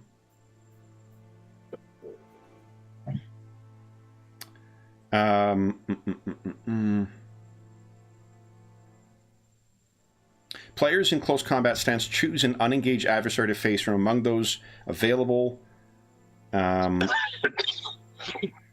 If 1 or more is fighting in the rearward, it's possible there will be enemies left over. If this happens, the lore master chooses whether to spare enemies, engage a hero who's already fighting in close combat, or stand back and attack with a ranged weapon.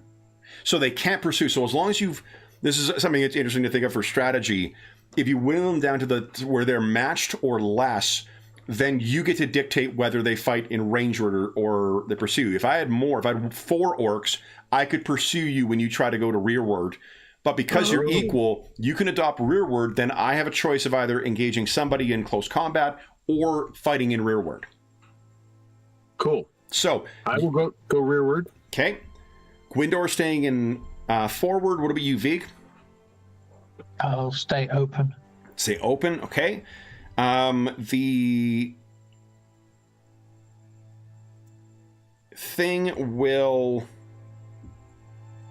I mean, come on, it's going to attack a dwarf. What are we talking about? Why am I humming and hawing over this? Okay. All right. So then we go from heroes first. So, James, would you care to attack with Gwindor again? So I forgot last time he gets a +1. Oh, yeah. Well, Dice. if you set it to his stance on the bottom left, if you set his stance to Oh, forward. yes. Sorry, I should be forward. Yeah, it'll- I hadn't seen that. Yeah. The sheet is pretty fucking good. So let's go again. Go. Come on. Oh, look at that. And he's gone. Wow. Oh, man. I didn't get a 6 out of it, but piercing blow is enough. So what is... The injury rating is 18. I don't think this guy's going to survive this. Nope. What does it look like as you skewer this orc through? Okay, so this time again, he lunges forward. The spear connects through the orc's mouth, and down he goes. It says, "That'll keep you quiet." Nice. Then, Vig. I will now. Wait, what are I'm your keeping- actions? I will smack with my axe. Let's go Excuse- for it. No bonus dice. No parry. Ooh! Well, Oh, that sucked. okay. That other one that came charging in just threw you off balance, I'm assuming, or threw your attack off. With my- Amlath. All right, back to the bow. I will be shooting at the one up top for what it's worth. You got it. Okay.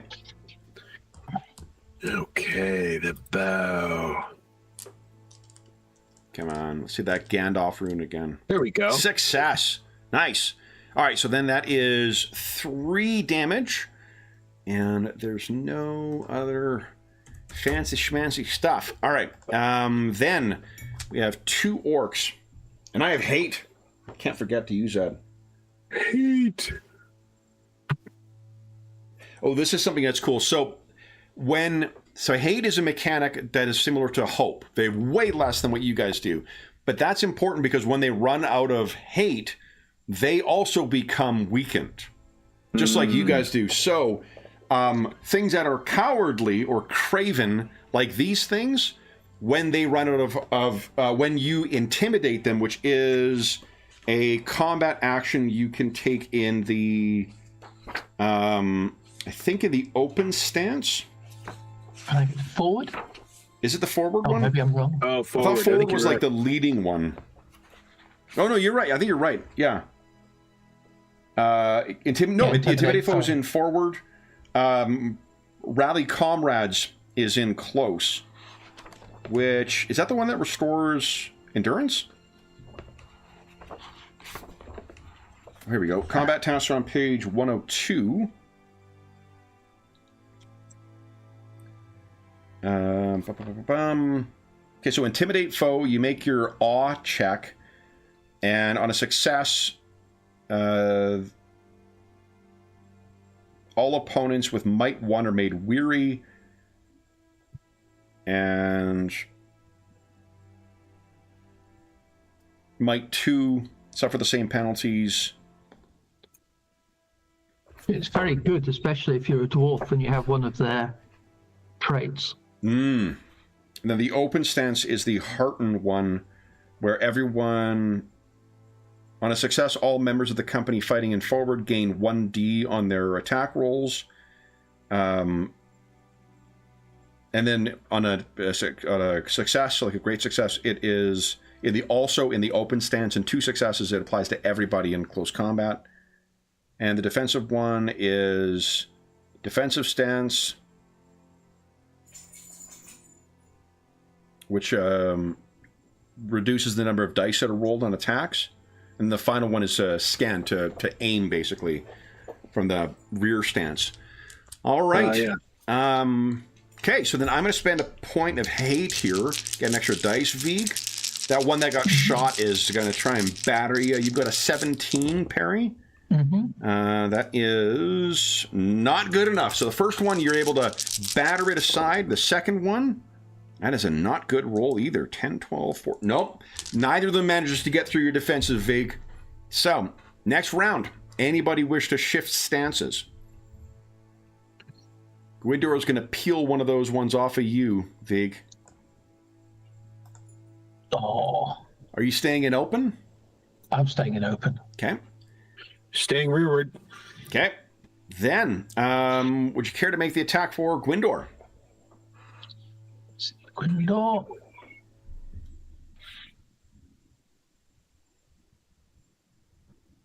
That is another solid hit, and that is enough to take that one down. Vig. Yep. Vig, let's Gazadum. Okay. Oh, Oh, no. And then Amlath. I yell out hubris to Vig and Says the loose man an in the back. arrow into. I think I said hubris. Need help? Did you yell at me back?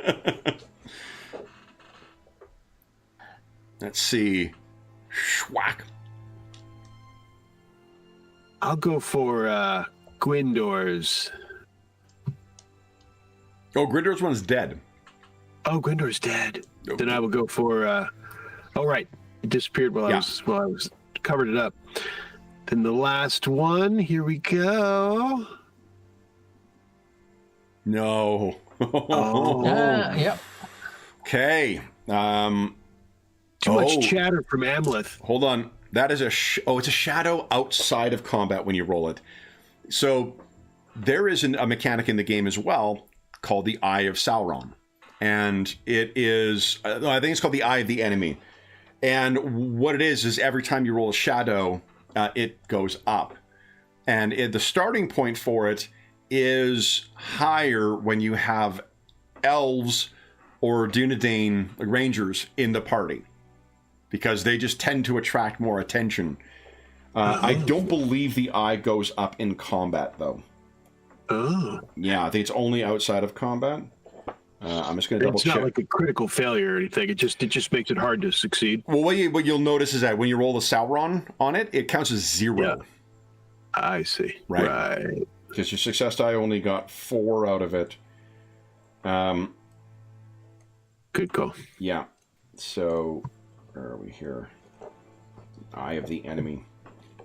Oh, anyway, I'll look it up we'll take our mid-session break in a moment here. I'll look it up then. That is the end of the round. Oh, no, we got Orca Clock once again. He's already... if I spend one more hate, he will be weakened, so I'm not going to do that, but I will try and attack Vig again. Vig, that is 12, 17 on the nose. And that's a hit then, I guess. That is 2 points of damage.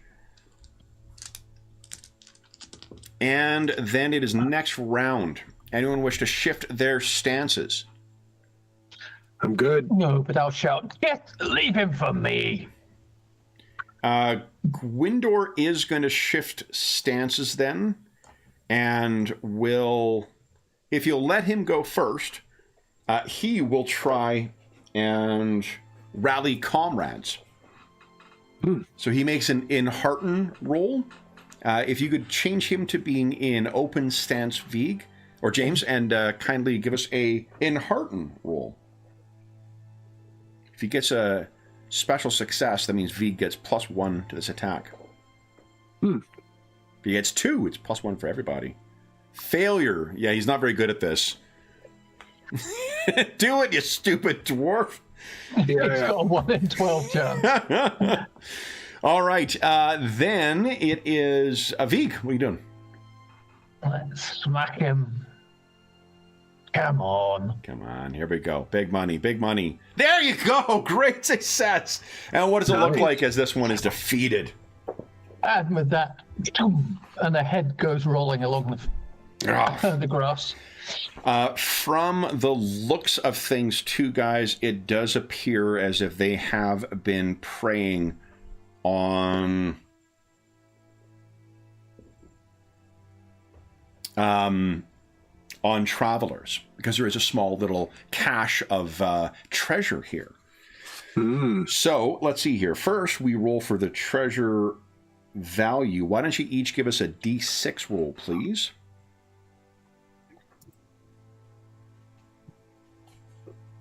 Wait, is it D6? Hold on. Yeah, it's a success die. Okay, I think a 6 triggers it. Hold on. Treasure value per player hero.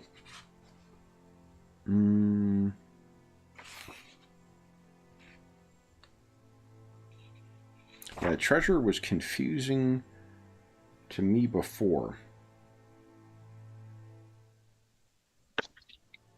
Treasure points determined by rolling 1 to 3 success die and then multiplying the result by... Okay, so you guys... I just had you each roll. So there's 9... the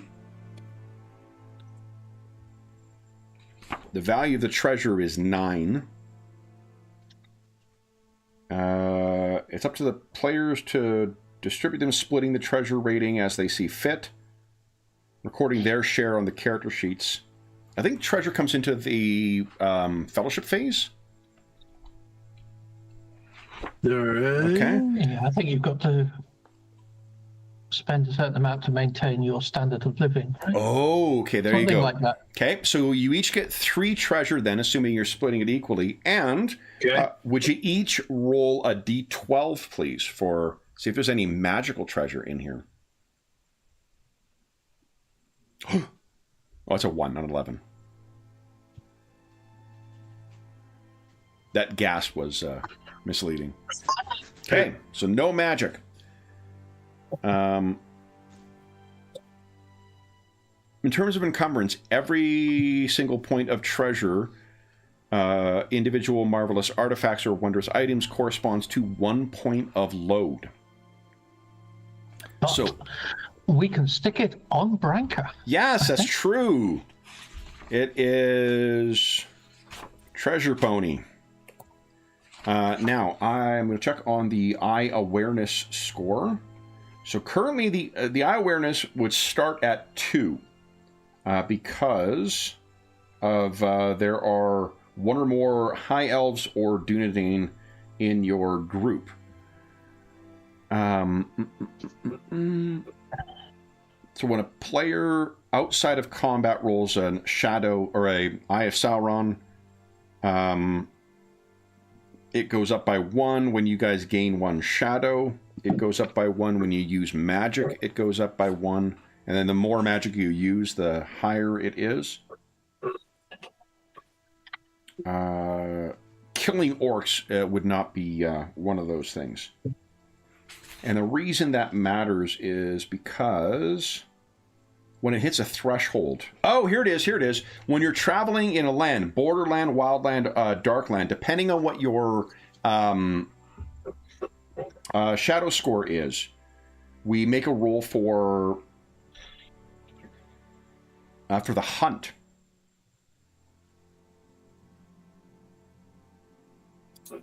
Is that what it is? Or if it just hits that level?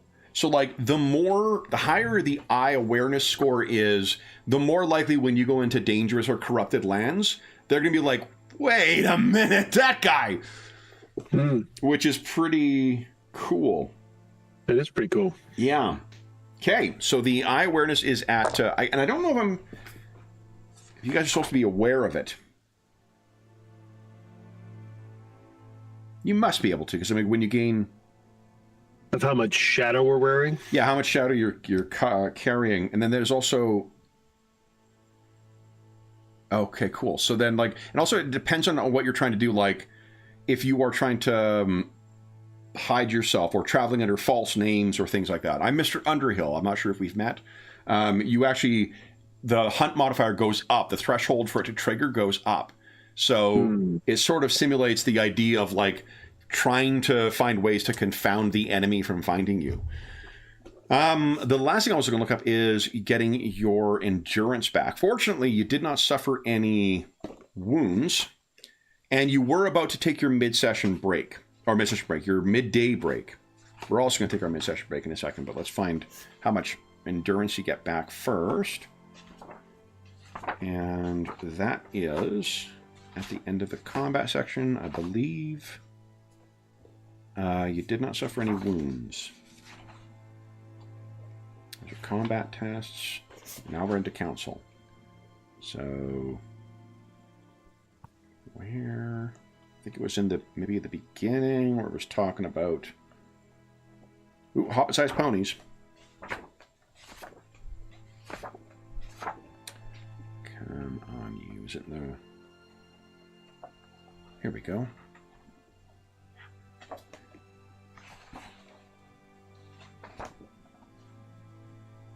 Oh yeah, I think Gwyndor can spend a hope to get a magical success, but he I think he only gets hope back during the Yule phase. Yeah, exactly. He's not got many and can't get them back quick. Yeah. So you gotta make them count, or just keep your eyes out for eagles. You know.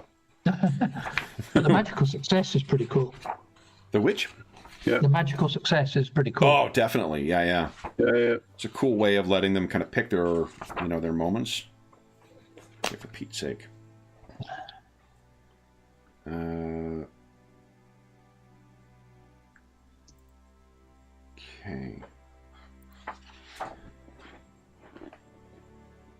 Sorry, I'm just looking at the endurance. 90. 69. Let's see. Resting. Here we go. Page 71. With a short rest, you recover a number of lost endurance points equal to your strength rating.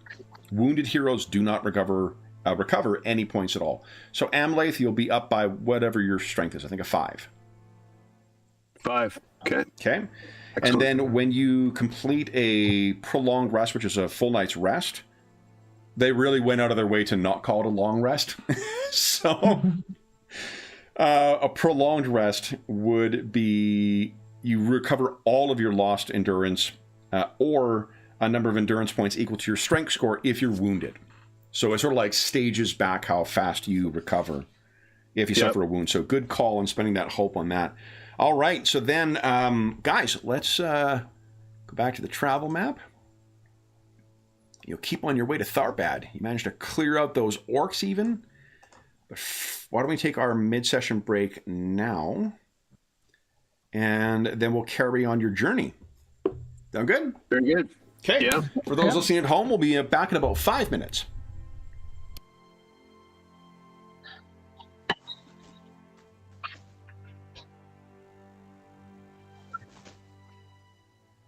Hello. Are you okay?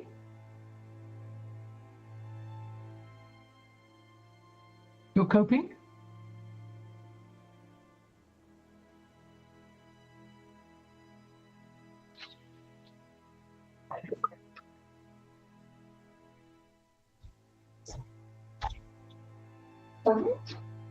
Wow.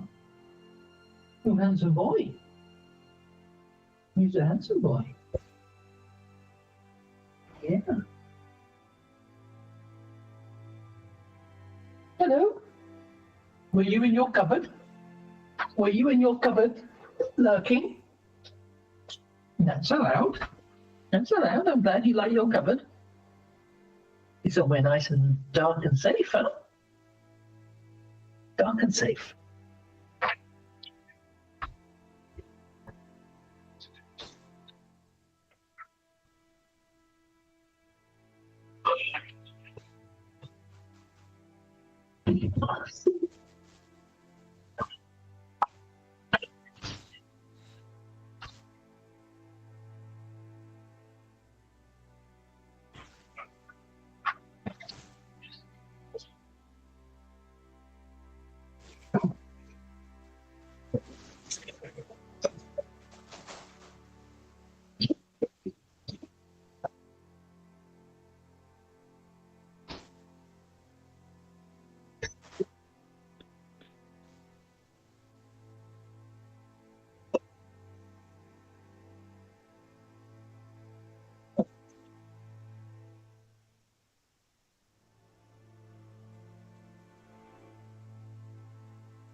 It's not too much mute.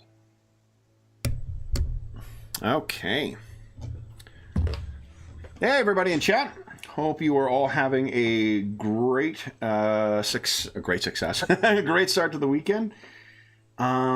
Is it an auto success? No. Sorry. Maester, I'm not sure what you're asking.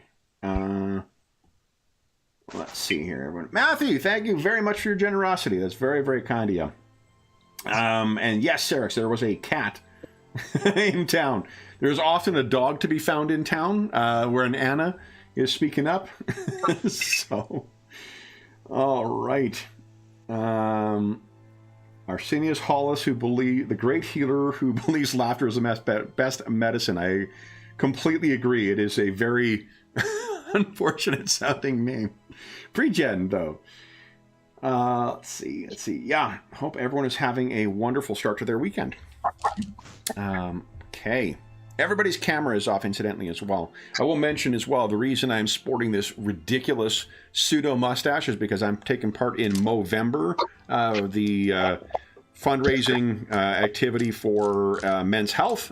So if there are regions or variations of the organization in every country in the English-speaking world. So if you are, we don't have a fundraiser set up. I'm doing this through work. But if you, as a reminder, if you are inclined to donate to Movember, I'm sure there are people you know who are doing so. And if you wish to make any donations to them, it all goes towards supporting men's mental health and physical health.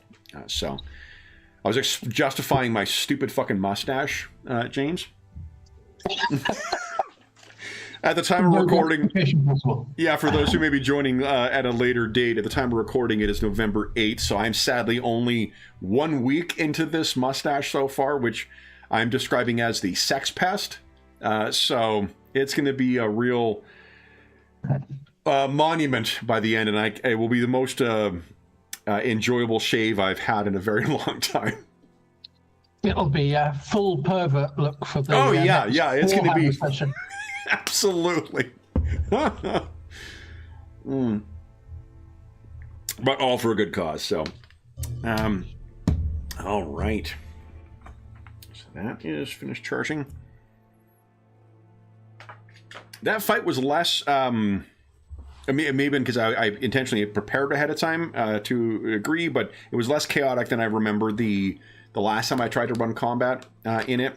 Which I think speaks maybe more to my prep, but I think that did you roll against a target number set by your stats in the previous edition, or did you add, I think you just rolled and then you could spend hope to add your attribute to the result, right? Yeah. It's just that hope had much more of an effect, I think.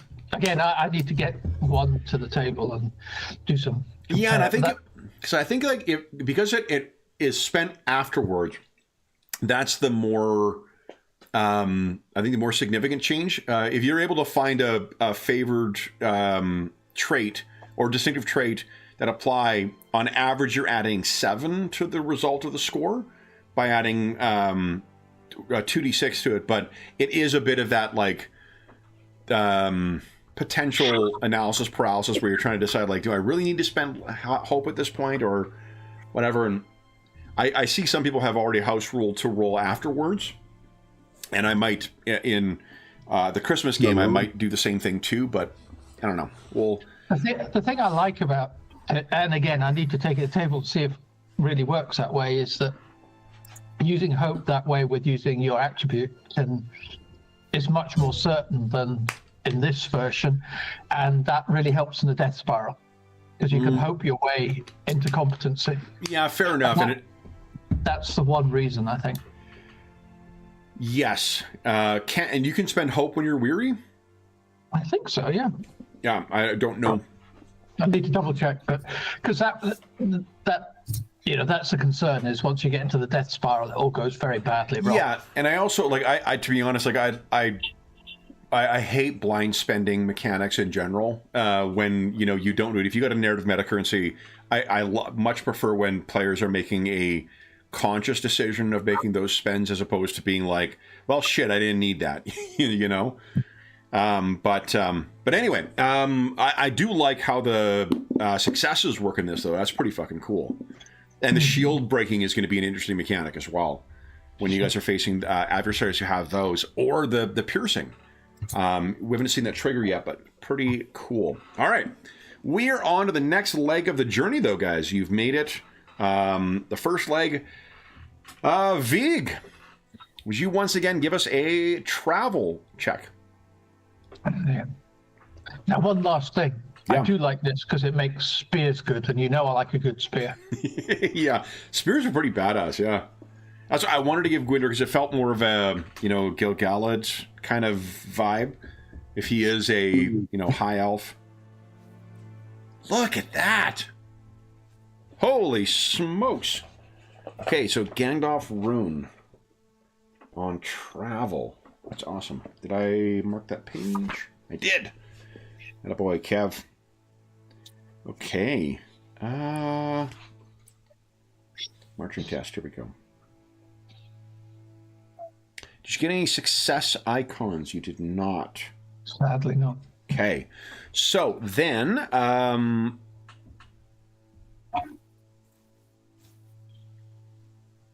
why is your total 0? Yeah, I noticed that. I mean, I only thought it must be because of the Gandalf. It triggers, causes. Oh, because it's an auto success. Yeah.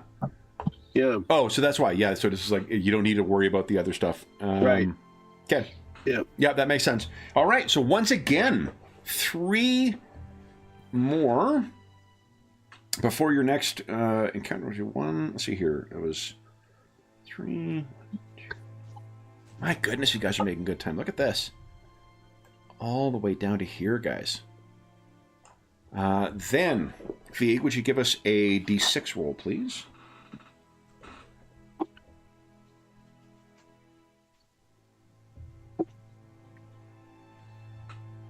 That's the hunter, Amlath. Amlath, would you give us a D12 roll, please? Oh.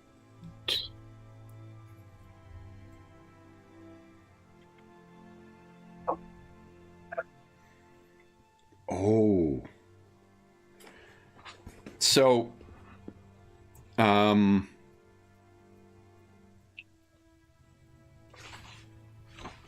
trying to see something here.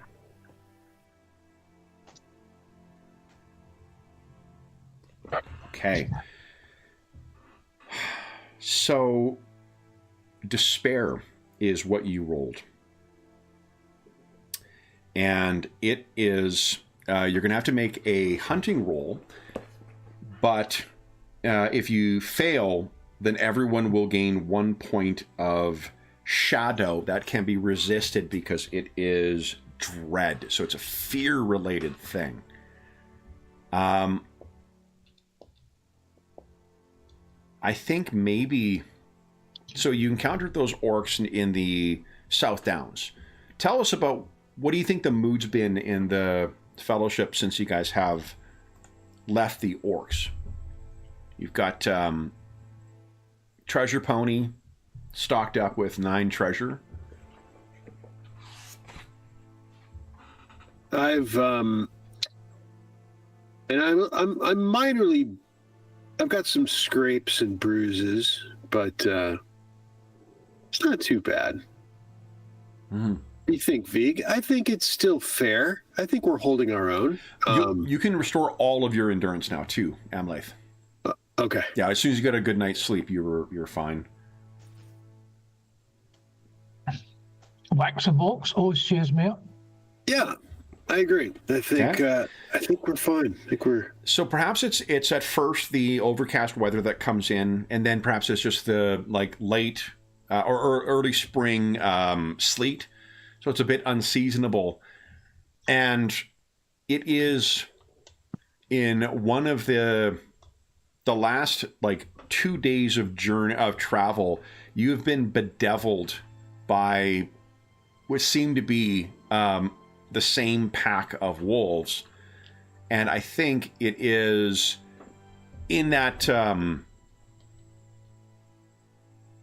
maybe your hunting role is going to be trying to shake them, to try and deter them in some way, because otherwise you're spending every night keeping an eye on where the edge of the campfire is, because these things are out there the whole time.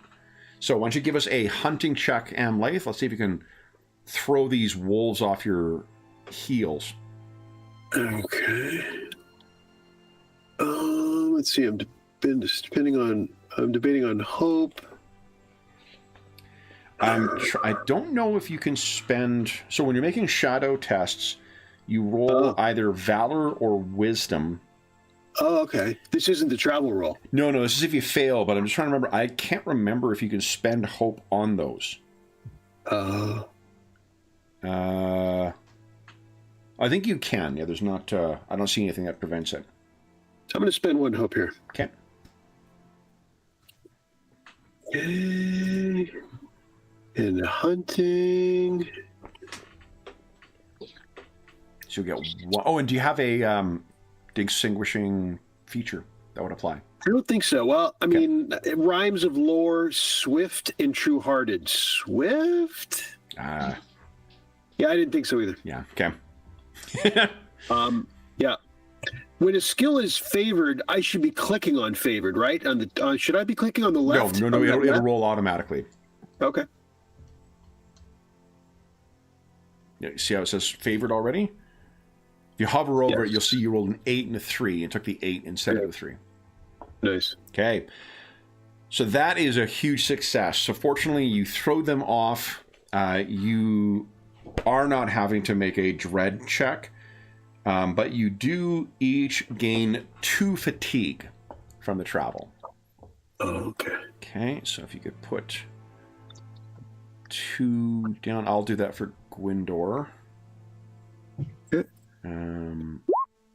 That way I'll know where to answer when I'm asked where the hell I put fatigue. It's under strength.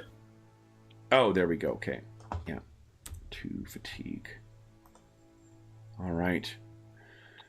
Then, I suppose it's the next leg then. We'll roll one more event on the road to Tharbad. But we'll do that after this next roll. So, Vig, would you kindly give us another travel roll? Here we go. Nice. Okay. Well done. Once again, 3 more. Let me move you down. Still no sixes. Look at this. Down to here. Yeah, the more 6s you roll, the further distance you get. So it's about where you are. So maybe one more leg until you get to Tharbad. Then, Vig, would you give us a D6 roll?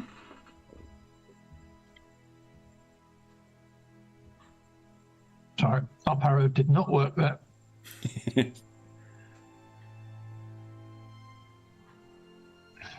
Just put a ton of text in.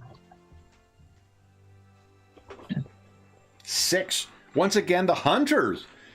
Amlaith, would you give us a D12 roll, please? 9. Guys, a shortcut. If you succeed in this, Amlaith, you're going to cut the trip down by 1 day. And it's only 1 fatigue, so go ahead and give us a hunting check. There's no consequence of failure other than you don't cut the journey shorter. Let's do it. There we go. Nice. Okay. So the Efficient journey. too. I'll write that down. Shortcut. Here we go. There wasn't. No, the only Eye of Sauron we've seen so far has been in combat, right? Yes. I'm gonna make sure I got to keep an eye on that eye. Then, James, would you give us a D12 roll? Let's see what other interesting thing you find along the Greenway. A big pile of money. Oh, God. Uh-oh. A 1. Oh. No. That's the East Road.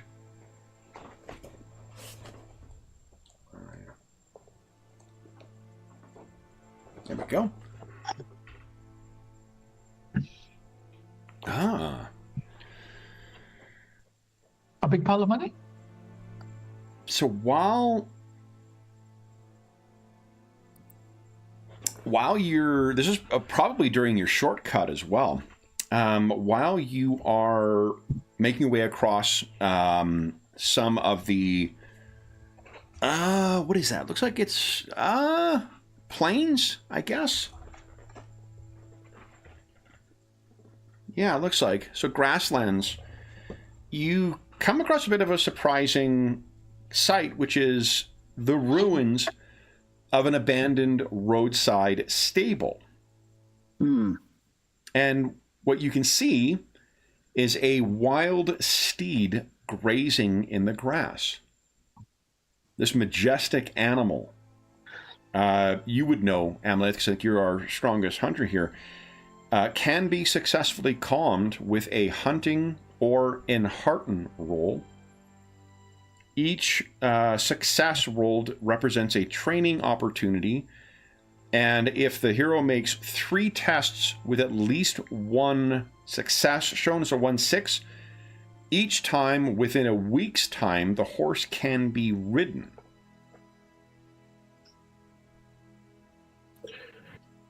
So you could calm it with a successful check, and with a extra success, you could also potentially train it. And then in the coming week, you could try and train it further. I will try to calm it, unless someone has a particularly good enhearten. Gwindor has 0 in Hearten. We learned as he was trying to motivate Vig. Oh, what about Vig, though? I think Vig actually might. Vig's got 1. All right. So hunting it is. Okay. And I think as context too, what this is probably is, this is like the Miras, I think, that's the horses that the Rohirrim have, like the super, whatever. What this thing is may not be equal to like Shadowfax or something like that, but what this is probably a legacy animal, they're kind of like one of the wild horses that's a descendant of the fine steeds originally brought over from Numenor and maintained by the nobility. So this is a exceptionally fine beast. Nice. I'm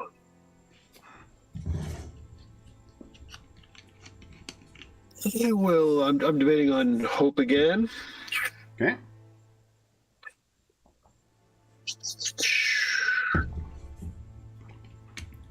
So I have to be concerned about hope falling. Hope you really only get back between adventures. Yeah, I gotcha. And if hope falls below your shadow score, the shadow score is 0 right now, so you're fine. But right. there So are fine, like yeah. the presence of undead, for instance. They have an ability to just inflict. You can resist it, but they have the ability to inflict shadow on people, which is why they're amazing. I'm gonna use it, or Okay. why leave it sitting there? Bonus dice is 1. I don't think so. I was debating on a distinctive feature pitch, but not really. I think True-Hearted. True-Hearted? I was Animal gonna sense that shit, Yeah. Yeah. So 2 bonus dice if you're spending hope. I buy that. Cool. Yeah. Yeah. Great success! Look at that! Nice. What do we see as you approach this thing? Whoa, girl! Whoa! And puts his hood back, Yeah. which is not common, and does a very slow approach, where enough so where someone might say, "Okay, get on with it, Ranger," because I'm doing the real slow. And finally, the horse comes to me and puts his nose in my hand, Yeah. and I give it a stroke. What's this horse look like? It is. At first, you might not realize, but you take a good look, and it just has a fine shape about it. Like it's very full and muscular, and its coat is it's in good shape, and it's got a particular look in its eye. Mm-hmm. of kind of stalwart, and so I put my cheek against it, and just it calms down, and I offer it probably a morsel. Yeah, it takes it from you. Seal the deal. Yeah, and there's this weird, like, they are descended from the horses of the Numenorians. You are descended from the kings of the Numenorians. It feels almost like, two wild souls finding one another again. Wild enough that it's not trained yet. So, like, but I think there is a bonding between the two of you. What color is this horse, by the way? I can't remember if you said. It is brown, but with a sheen on its coat. Okay. Particularly healthy looking. Yeah. So this thing, I think that this thing is an utterly wild spirit. So it has not yet been given a name. And I don't think. I'm a foot soldier, so I don't really.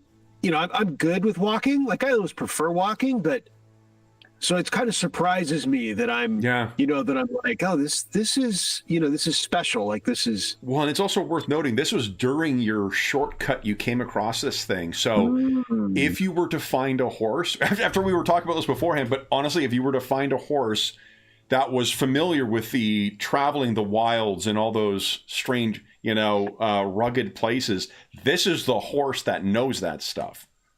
Yeah. So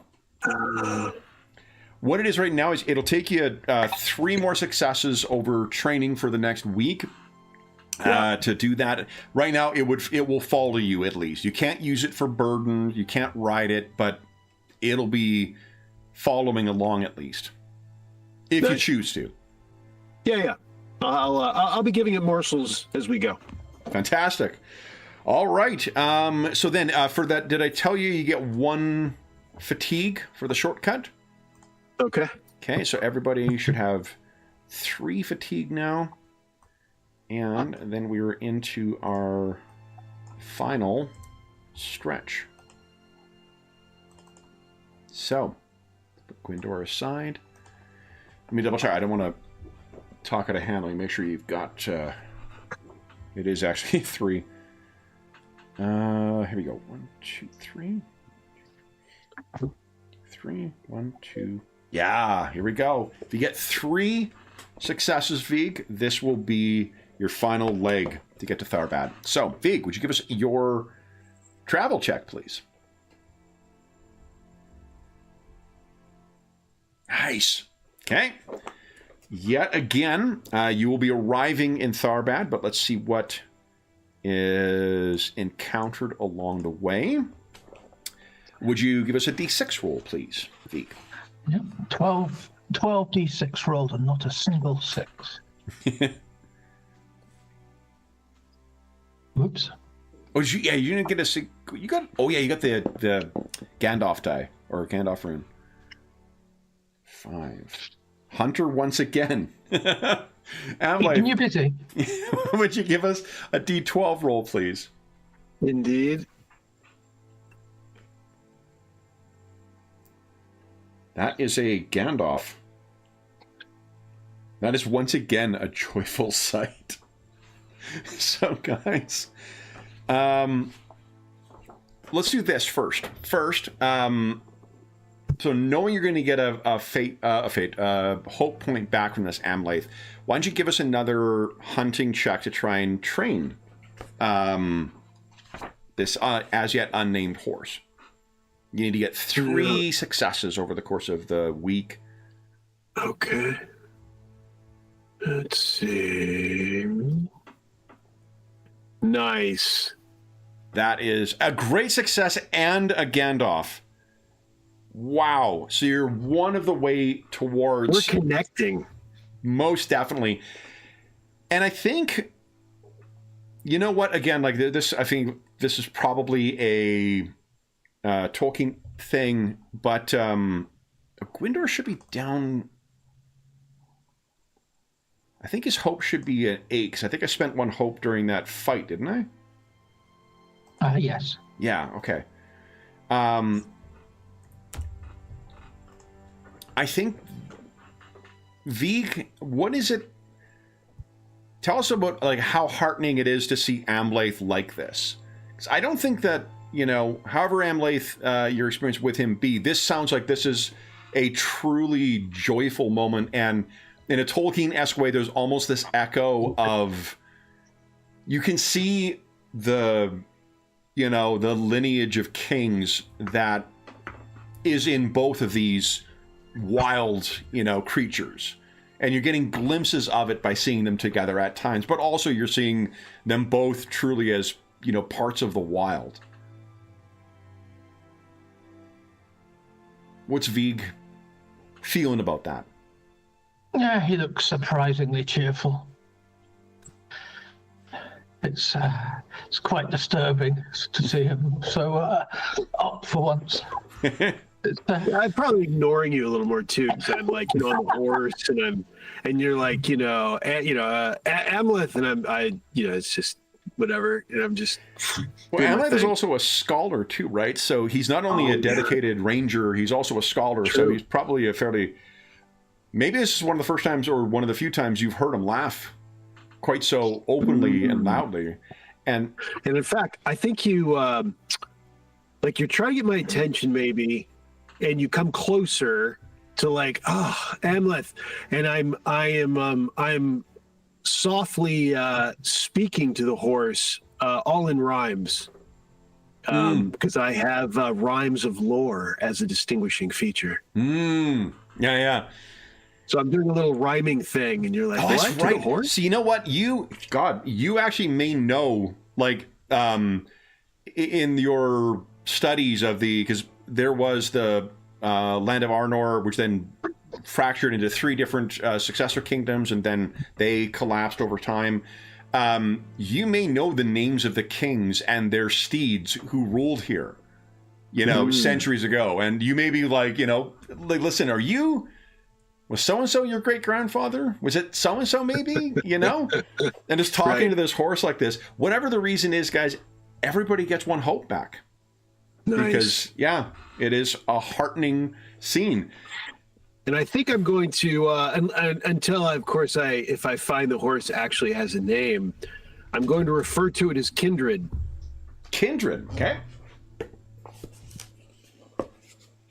If you wanted to play the Tolkien-esque, you could find the Sindarin word for kindred. Oh, yeah. As well. It's a good idea. So then, guys, that means, however, that you are arriving at Tharbad. So we do need to conclude the journey and see where everyone's fatigue is as you arrive. That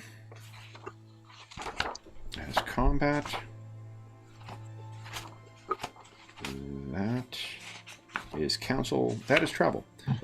All right, so arriving... and there was, incidentally, 0 fatigue from that stretch as well, too. You guys have had 2 stretches where you've gained no fatigue. Nice. Yeah. Here we go. All right, so then ending the journey. You end with a number of fatigue points, and if you have a mount... you can reduce the total fatigue by the mount's vigor rating. But I think you guys have pack animals as opposed to mounts. Yeah. So...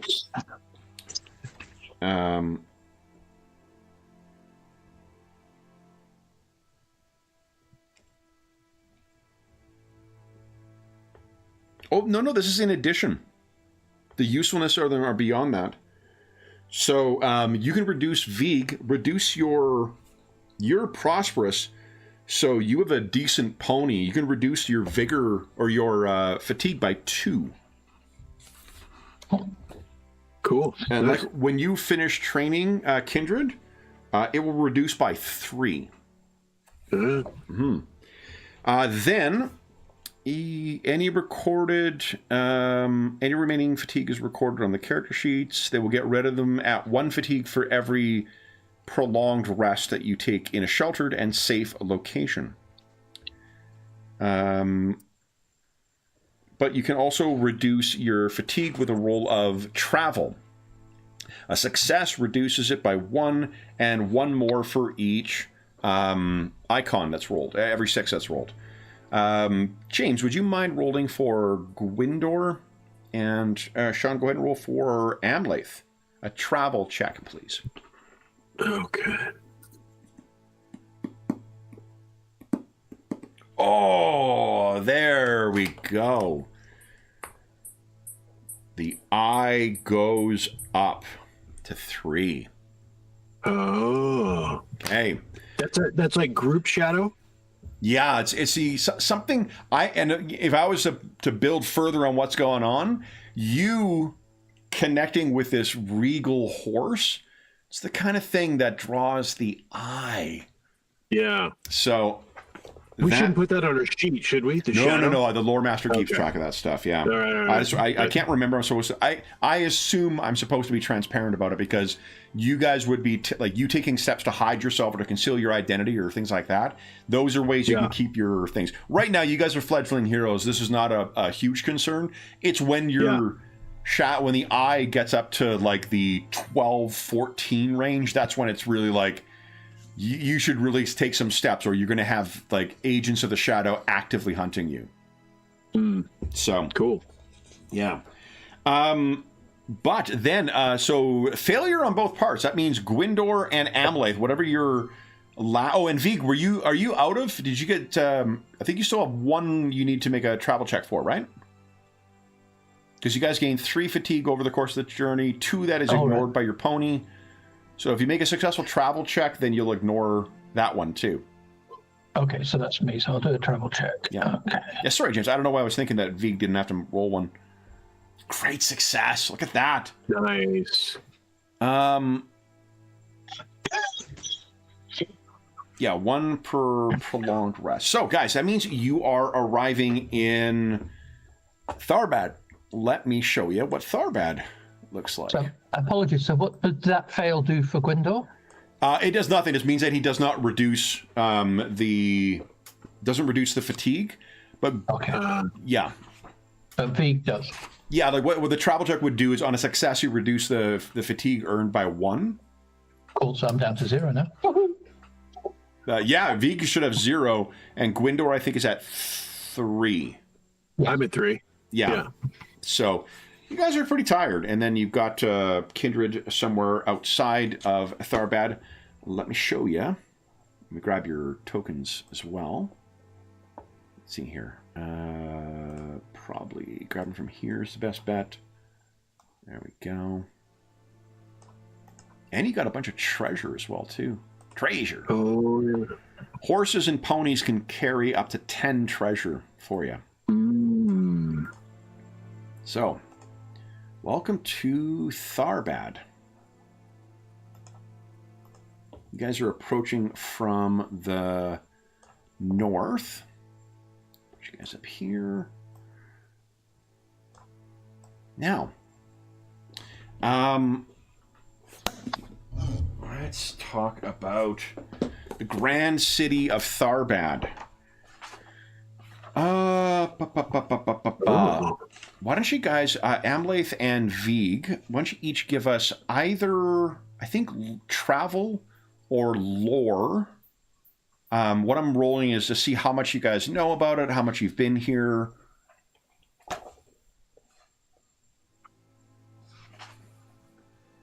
Success. Okay. That's success. Okay. So either you've been here or you've read about here. The place is under a master who goes by the name of Captain Gurnow. Gurnow is said to have been a bandit in his youth, and he has, in his later years settled down to become the master of the town. And let's see.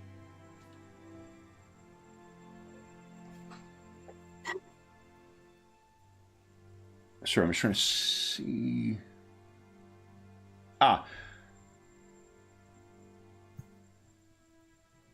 He has married a lady named Lady Elmarian Stock. And I'll put these in chat here. So Captain Gurno is the master of Tharbad. His wife is Lady Stock, or Lady Elmarian, who comes from an ancient and noble family of Western Ness. Her forefathers sailed with Elendil the Tall out of the wreck of Numenor. So they have dwelt in Tharbad since the ancient days of the world. And with the city itself sort of dwindling, she saw a opportunity in Gurnau, even though he has a very rough background, to try and preserve the city itself. The rules, Vig, I think your success tells us you've been through here before. Captain Gurnau's rules are as follows. Number 1, no fording the river for reasons of public safety. Number 2, no disobedience or defiance. Number 3, those who dwell in Tharbad may not leave Tharbad without permission, and if they do not return promptly, penalties apply to their kin. Number 4, no wasting food nor firewood, no sharing of the above. Number 5, tolls must be paid by peddlers, merchants, tinkersmiths, treasure hunters, knights errants, messengers, and all other strangers. Number 6, taxes must be paid by those who dwell within the walls to pay for maintenance and defense. And 7, in all other matters, the king's law holds. So, yeah, here is Master Captain Gurnau. There he is. And his lovely wife, Lady Stock. Yeah. Sorry, I should have loaded these in before. But, yeah, I'm going to leave. That means... Who was it that couldn't leave? Those who are dwelling. Those who dwell in Tharbad may not leave Tharbad without permission, and if they do not return promptly, penalties apply to their kin. A visitor approaching Tharbad from the north or south sees first the 2 towers guarding both approaches to the river. If the light's good and the air is clean, the traveler might tell even at this distance that both towers are in disrepair and the top levels are crumbling and unusable. Draw closer still and the traveler sees the massive walls of Garth Turon, an old fortress on the northern bank of the Grey Flood, rising as if some errant giant took a piece of the misty mountains and hurled it down into the plains below. The condition of the ancient stronghold is even worse than that of the 2 bridge towers. Its stone has been extensively quarried over the years, and much of the castle has been reduced to rubble. As it reaches the town, the road runs on ancient causeways of packed earth and stone to lift it above the fens. In places, dark tunnels run beneath the causeways, designed to stop the floodwaters building up on the east side of the road. Nowadays, they offer shelter to thieves or trolls hiding from sunlight. So, you know that the first curtain of walls, still referred to as the Ram by the inhabitants of the city, are no more than piled earth and broken stone, especially among the northern areas. Despite its dilapidated condition, you guys can see a new gatehouse that opens the Ram to the north, that is where tolls will be collected for those entering who are looking to sell goods in town, and there are copies of Gurnau's rules that are nailed up for all to see. The most prominent landmark you can see from here is the old library of Tharbad, which is... Where is it here? There's the Red Palace. The old Oh, you're approaching to the north. Sorry, because you guys are coming from the north.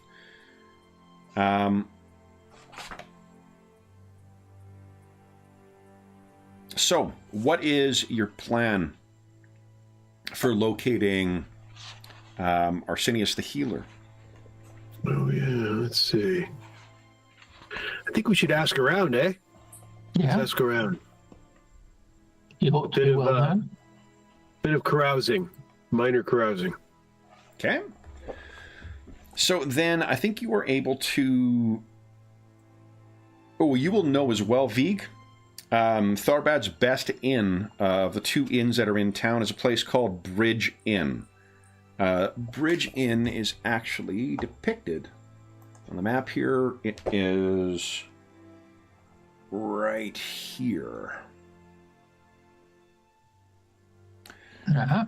Bridge Inn is operated by a man named Timothy Titus, who is said to have been one of Gurnau's rogues back in the day. So if you would care to have a place to hang your hat for the time being, that would be a way to go about it. Now, you didn't roll a great success, right? Oh, sorry, the Bridge Inn, it's called. Bridge. Oh, Bridge Inn. Yeah. That makes sense. So, I don't think it'll be a... Well, we could kind of treat it like a council for you trying to track down. So, Titus, to give you an idea of it, when... This is phonetically spelled as well. The sample dialogue is, "You want anything, any bloody thing to eat? No? Right to bed, is it? I won't murder you in your sleep. Don't worry." So, he has it's described as a hobbitish enthusiasm for cooking. So, in spite of the rough edges of Master Titus and his scarred, broken-tooth face and his bizarre inflection when he speaks, the food and the room and the place is actually exceptional. Perhaps the best you've had. Vig will no doubt be thrilled with the softness of the beds. Amlath, you're cursed once again. Soft beds. I'll sleep on the floor. So much pleasure, it's disgusting. It is a sprawling building. The rooms once used for guests. Some of the rooms are actually used by the city watch. Now, what would you guys... let's see here. Let's treat it as a council. So, do you want to get a good night's sleep first and then... get into it? What the good night's sleep will give you if you wait a day is you'll be able to recover 1 fatigue. Or 1... Yeah, you recover 1 fatigue. I'm feeling good. Vig's good to go. Vig's good. What time did we get in, Kevin? I'm assuming it was probably end of day. Like it probably was the full day to travel. So if you...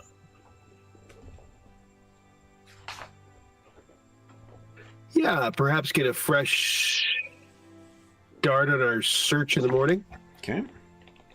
Could take to a tavern for a bit of grub and relaxation. Okay. After arrival, after checking in. All right. So you can each, you and Gwyndor can each reduce their fatigue by 1. I've got Gwyndor open here somewhere. Go. So his fatigue's down to a 2. Now,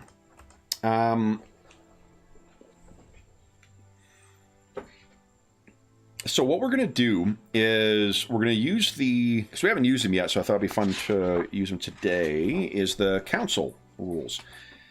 Council has, it's really like kind of the third of four different kind of stages that you play in the game. Councils, journeys, combat, and fellowship are really kind of like, that's the four, things that make up the what is it, the game cycle or game flow? That's the word I'm looking for. Yep, phases. Yeah. The gameplay loop. Thank you. Yeah. Councils have 3 stages. One of them is set the resistance, with how challenging it's going to be to find this. This is how many successes you need. I will set the resistance at this one at 3 because he's actually a pretty well-known figure. You then do an introduction, which kind of sets the tone. It tells you how many times you can try and make rolls. So this is awe to impress strangers, courtesy to ask for support, or riddle to extract information without revealing too much. One person can make that roll, and that person does not take part in the interaction, I think. I suggest I speak to Master Titus in a most courteous way. Courtesy. Right. Yeah, sounds good. Okay. And Vig, if you are intent on spending any hope, take a peek at your distinctive traits, distinctive features. I can't remember if there is one, but I think those are your, what do you call it? Your calling typically gives you one automatically. Yeah, I don't really have anything there, but Okay. I'm reining in my usual fearsome willfulness. And say, oh, come on. Young Master Innkeeper, we're looking for someone, a healer. Can you perhaps enlighten me as where we should go? Okay. Look at that. Nice. All right. So it is a time limit of equal to the resistance. Now I think they changed this actually in the errata in the back of Ruins. What this one?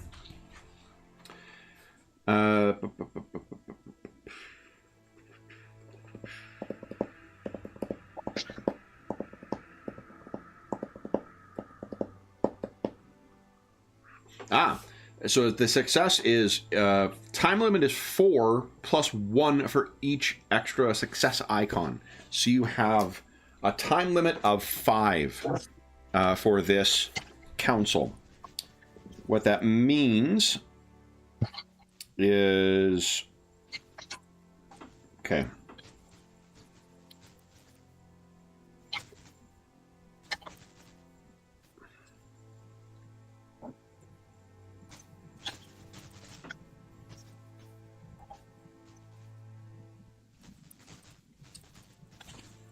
I'm trying to remember if every... Do you remember, James? Is it how many rolls you've got or how many cycles of rolls? I think it's rolls. I thought so too, yeah. Otherwise, it's too easy. Yeah, that must be it. Okay, so 5 opportunities, and these rule. So then the skills that you guys will be using are Enhearten, Insight, Persuade, Riddle, and Song.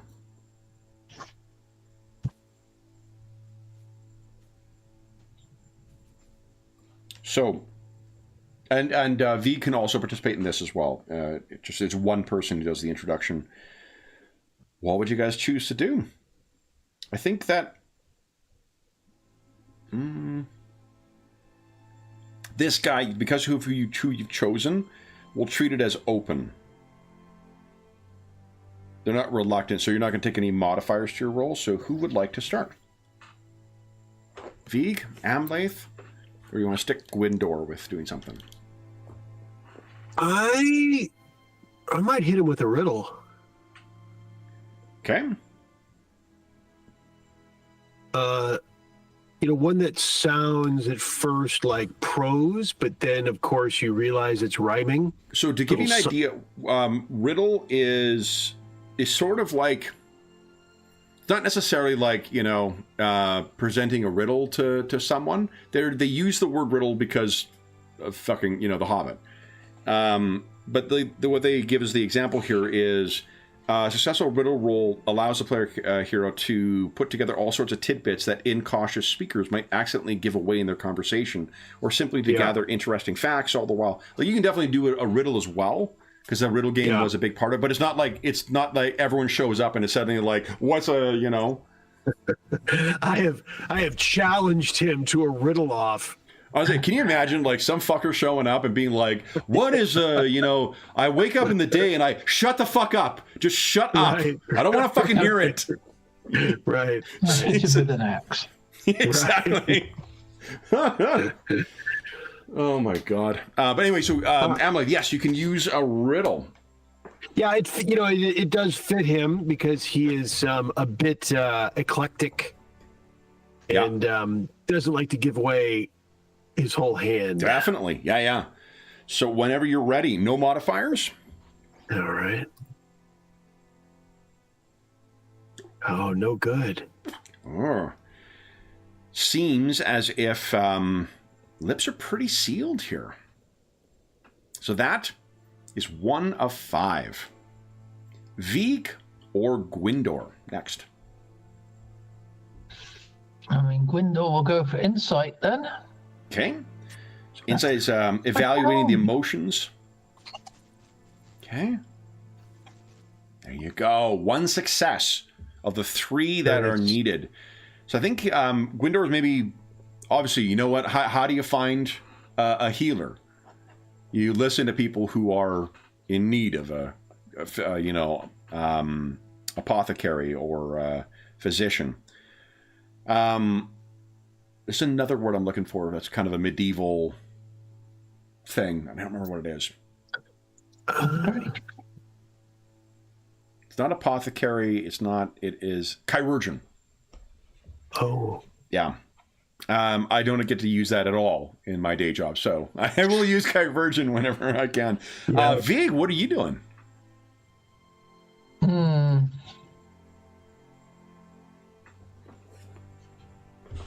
You said awe was one of the... Awe is not. Awe is one of the ones in the introduction. In Hearten, Insight, Persuade, Riddle, or Song. It's on page 107. Also, if you have... I'll point out, too, if you got an idea of particularly you think would be really effective, role-playing bonuses can grant 1 or even 2 dice bonuses. Yeah, I think I'll need to be cautiously asking around in the streets, maybe down the stalls and shops, and just saying, trading interest in whatever they're selling, but doing a little... You think of Persuade, then? Oh, I'm going with Riddle. Going with Riddle as well. About okay. keeping it Do you have any guarded?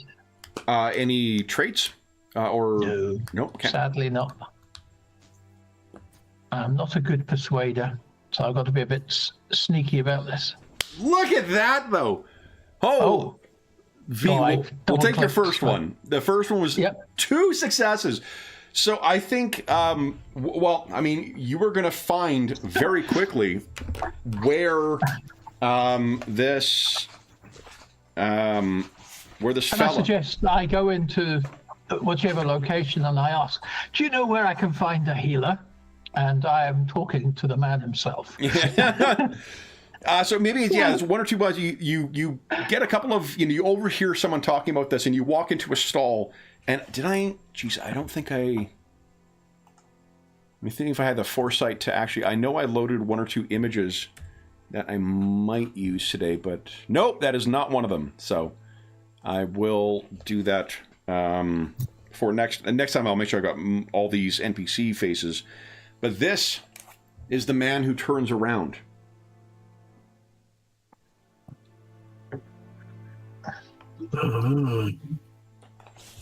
An aged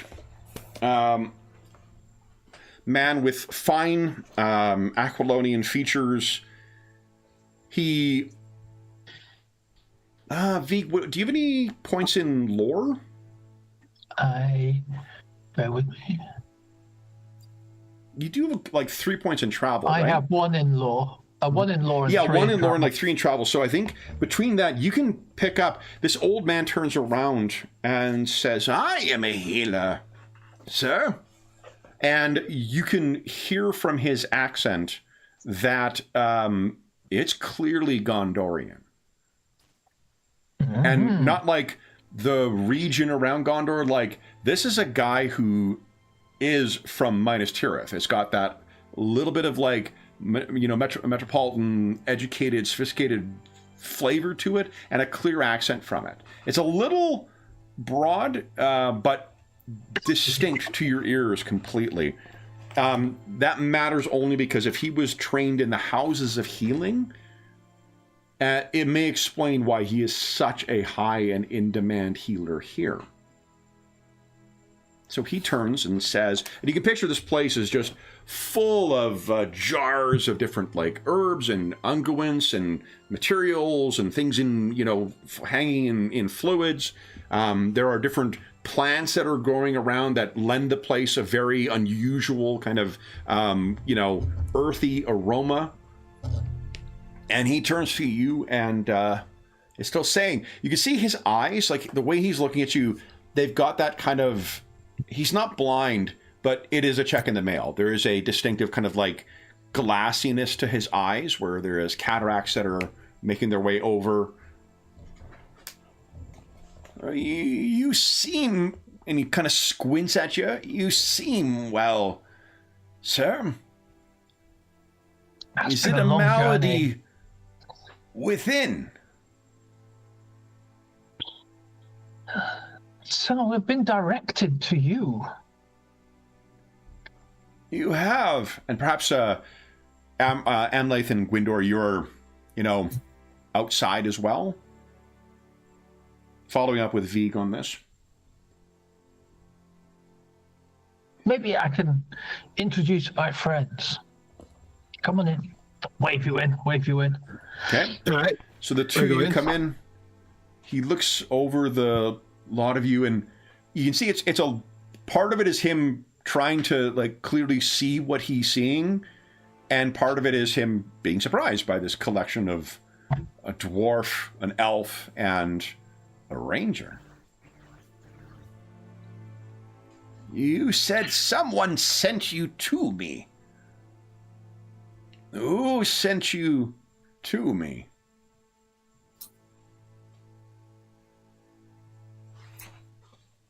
Amlath, I think this is a missive of yours. Let's see. So, as a reminder, what you've heard, he is an agent of the White Wizard. Secretly, mind. But he can, if you wish to secure the White Wizard as a patron, he apparently is Arsenius is a way of gaining that. You are Arsenius, I take it. I am. And your name, sir? I am Amlath. Amlath. Amlath, Ranger of the North. There's a more serious look on his face. Indeed. I understand now your unconventional companions. What business has a Ranger of the North with a healer? I was told that you work with the wise of the wise. There's a look of knowing that gets into his eyes. Master Elf, would you kindly close the door? I think we are due a conversation. That should not be overheard. And Gwindor quickly makes his way over, closes the door, kind of closes the shutters or pulls the screen down. You very quickly find confirmation. Yes. Why is a ranger and his companions sought me out? You seek to serve the White Wizard? Yes, it is my understanding that an agent of the White Wizard may need assistance, and I came to offer our services. Looks you over. Is that true? Elf? Dwarf? It is indeed. We come to provide succor and support if there is something that needs done. There is, in fact. A task beyond my capabilities. My mind is still sharp, you see, but the body withers in spite of my medicine. The White Wizard has an interest. And let's find... Looking for... Here, hold on. What do you know? And let's go back to the map for a second here.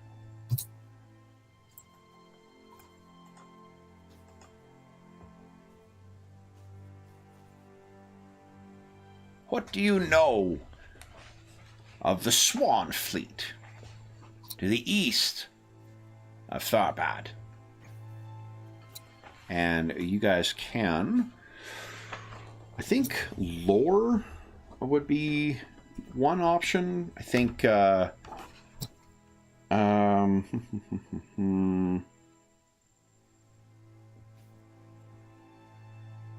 think maybe hunting, maybe travel.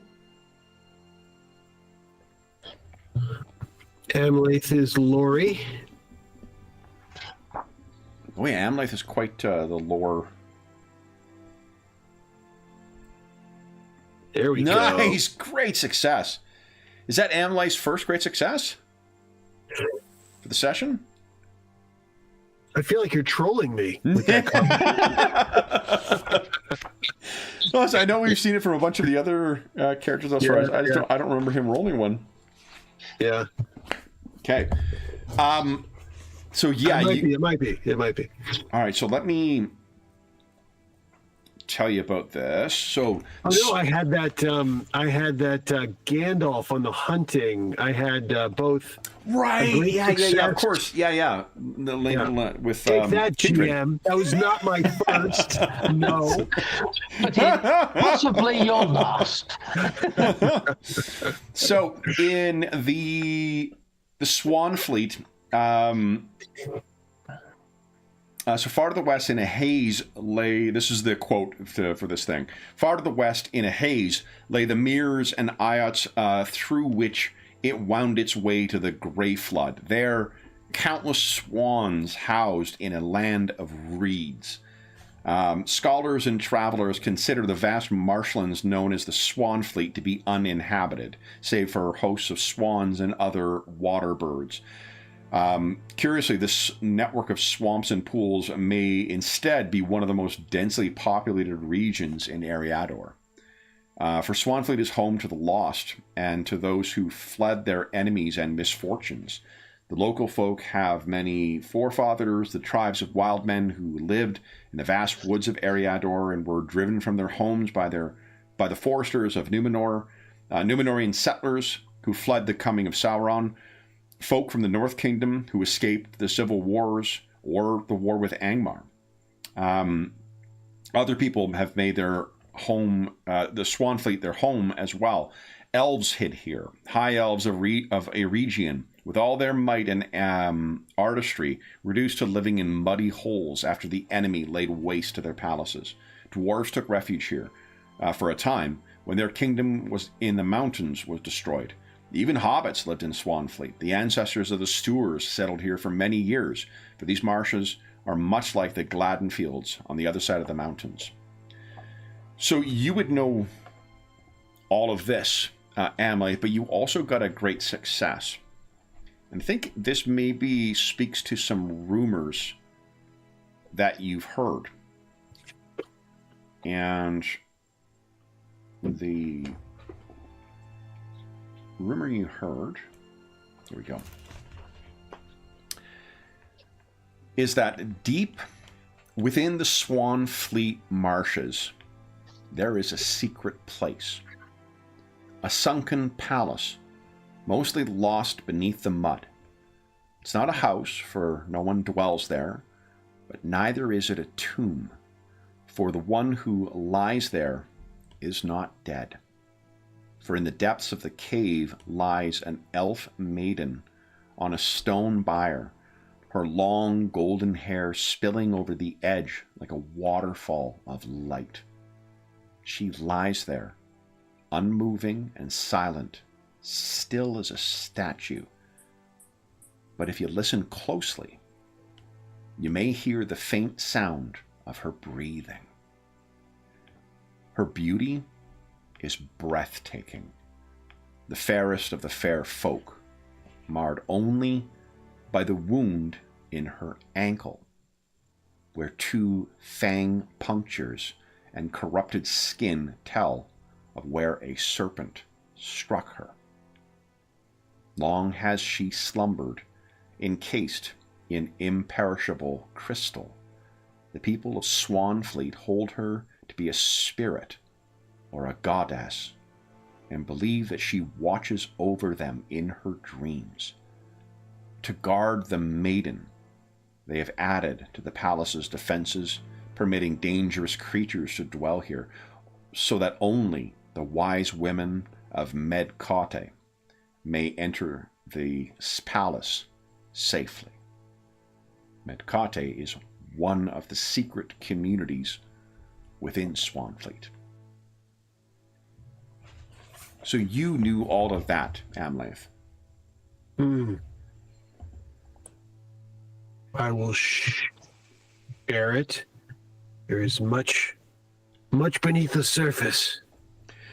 So you share your knowledge of the maiden in Swanfleet, and Arsenius seems deeply impressed by your knowledge and your scholarship. It's astounding that you know so much about a place that most people attribute to being simply full of birds. You truly understand you, and this would be in his old man voice. You know the ways of the wilds. I have traveled far and wide, my friend. Then I will share the White Wizard's reason for seeking this place.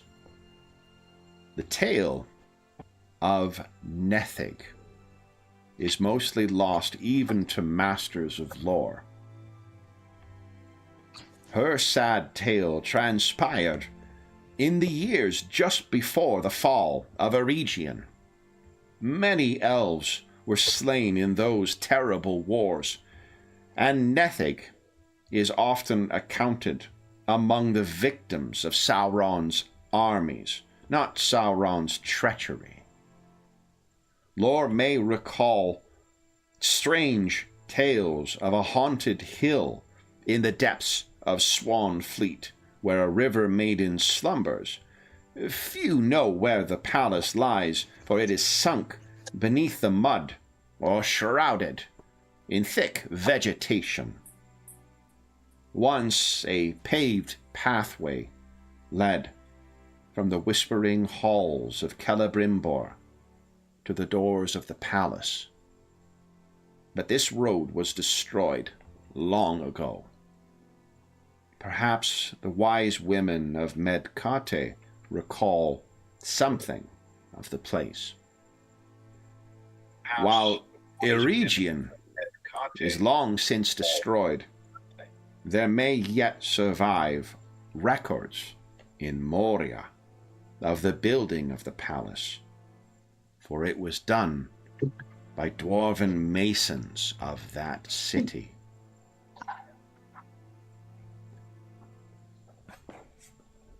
The White Wizard seeks some to go in search of Nethig. And to simply bring back information of its current status. To bring her. She was laid low by Sauron's armies. The wisest of the wise may have means for her recovery. And the knowledge that one of the fair folk of that ancient era may hold, it may assist in the struggle against the enemy.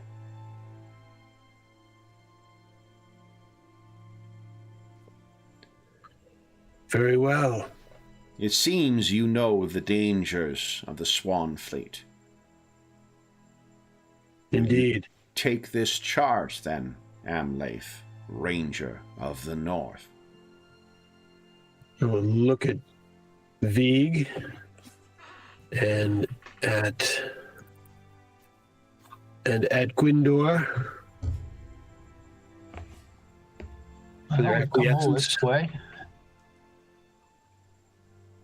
Yeah, so the dwarf says, well, we've come all this way, I guess so. Well, and the fact that dwarves of Moria built this palace. No, I was going to say a chance to admire some fine dwarven craftsmanship. Like Eregion, now lost, unfortunately, this palace may also hold knowledge of that lost kingdom.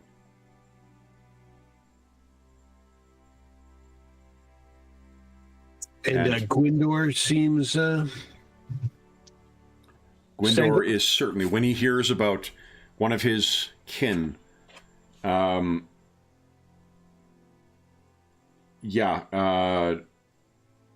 she would have the reference of the trail from Celebrimbor. Reminder: Celebrimbor is the smith who helped Sauron craft the rings in Eregion, outside of the gates of Mordor. Of the gates of Moria. So, yeah, like Gwyndor, if he was keen on trying to curry favor with Lord Elrond, knowledge of that time, Elrond was alive at the time when all of that transpired. He lived in Eregion before the founding of Rivendell, so if this is a contemporary of Elrond's that you could save, Gwyndor would certainly be in favor of that, with potentially currying favor with Lord Elrond as well. So I turn to Arsenius. Yes, we will take up this charge and see it through. Then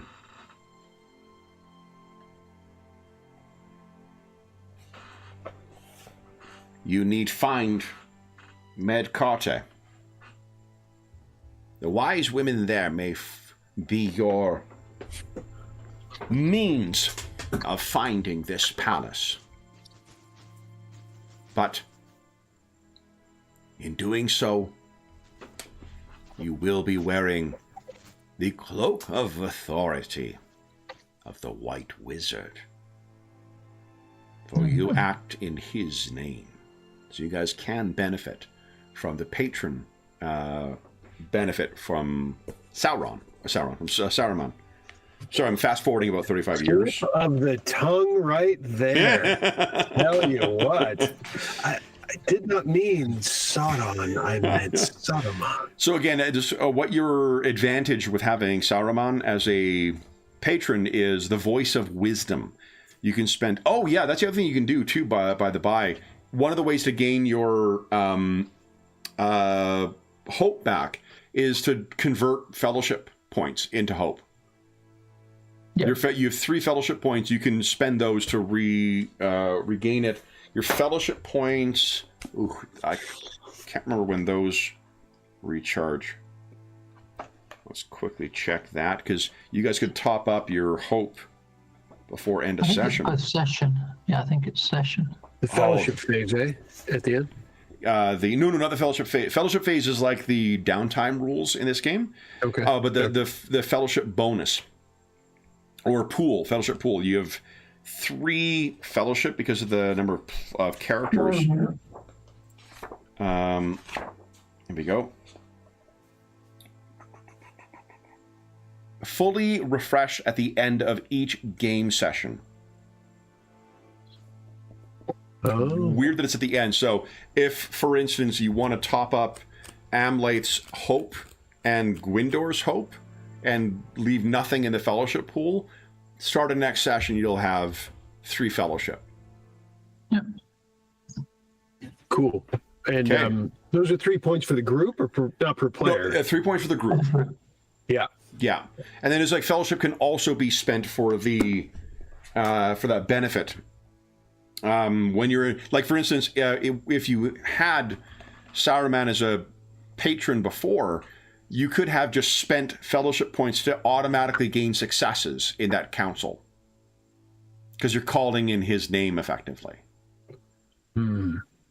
You also could have spent it to get a magical success on awe, persuade, or riddle rolls. The White Wizard is both impressive and has ears everywhere. So, that then, let's top up everyone's luck here. Or luck, hope. Top up Gwyndor's. Oh, wait, hold on. Can he only... Yeah, he has to wait till the fellowship phase. Yeah. He's got to wait till... Okay. He has a disadvantage or something? Because he's a high elf. High elves, they have certain advantages, but they only... you can remove... Oh, hold on. Oh, wait, no, it's only Shadow. Shadow points can only get rid of in Yule. Oh. Yeah, I think they're fine otherwise. Huh. So yeah, he's good to get the hope back. It's just shedding Shadow is much more difficult. They don't have the crazy stat bonuses or advantages they do in first edition. Same thing with the Rangers. The Rangers are not nearly as super powered characters the way that Elves of Rivendell and the Rangers were in first edition. So, but yeah, Amlaith, you can top up your luck or your hope as well. Okay. And we played 4 hours today. Everybody gets 4 XP. You get 4... Hold on. You get 4 skill points and 4 adventure points. I think... Nice. Let's see here. Is there a place on the character sheet to track Yeah, that? on the right. Mid-right. Okay. Experience. Oh, yeah. search. Awesome. Okay, cool. He's not a mount yet, but if you could put Kindred's name down. Ah, yeah. Yeah. So 3 advent. Oh, sorry, 4. 4, sorry, 4. And 4. Oops, wrong thing. Here we go. Let's try this again. 4 adventure points and 4 skill points. And there you go. All right. So then, guys, you have successfully traveled from... Had a couple drinks in Bree, traveled the road to Tharbad successfully. You navigated your way through to your contact, and you now have a patron and a task to perform. So Nice. yeah. Killed some orcs in there too. And you killed some orcs too. Yeah, we got a chance. The only thing we didn't do in this session was fellowship phase. Yeah. We otherwise got a chance to see pretty much everything else in it. So that's. We got a couple minutes here. Do you guys have any thoughts on? I know James, you've run second edition already. I forgot about the fellowship thing. That's a pretty handy with the getting the hope back with some of those travel results. That was. It felt like you guys were pretty on top of hope, even by the end of the session. Yeah, I think we were lucky with those rolls, right? Getting those 12s. Yeah. Because otherwise, hope's a thing that dwindles, right? Yeah, so that's why I wasn't using any, because you can...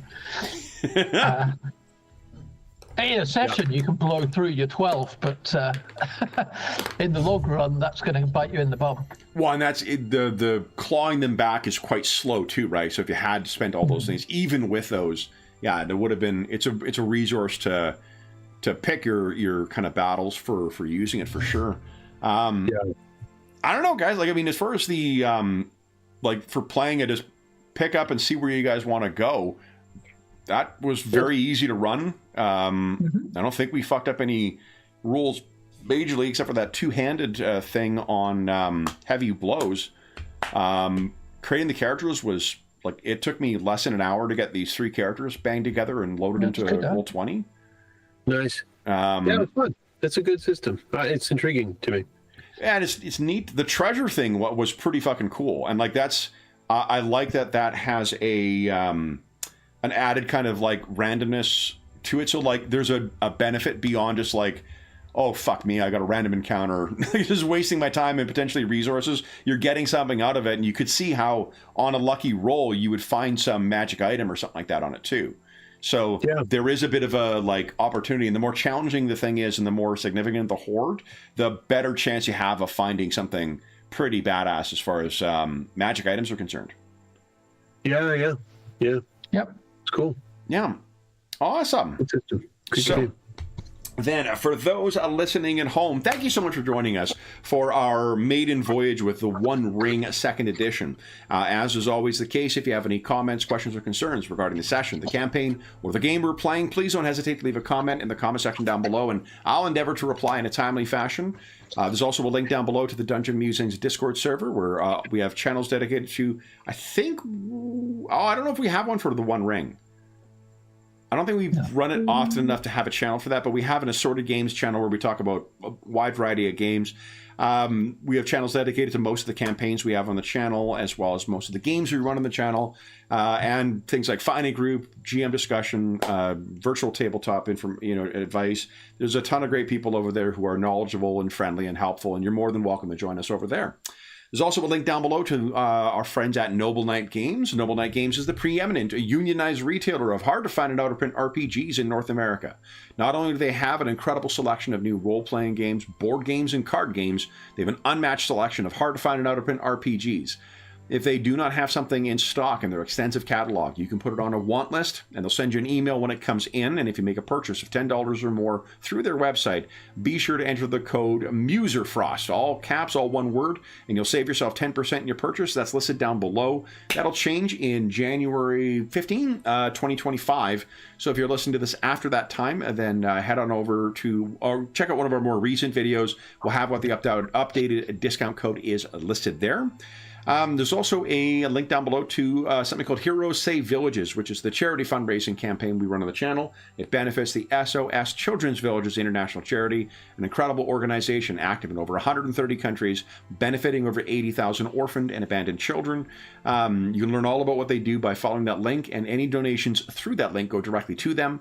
As a small way of saying thank you, if you've donated $25 this year in 2024, head on over to the Charity Initiatives channel and you can cast your vote for the next of our charity mashup sessions. The second half of the year, we've been running a series of mashup sessions, taking classic campaigns or adventures or modules and running them with games where they're not designed to be played with.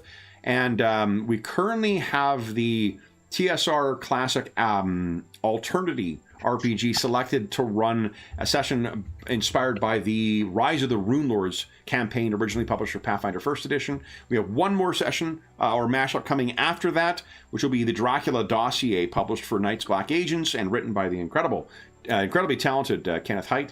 And after that, there's also, again, my stupid mustache is, or quasi-mustache at this stage, is in support of the Movember initiative. So if you do know anybody who is participating in that as well, too, I'd encourage you to consider making a donation through there to assist with men's physical and mental health.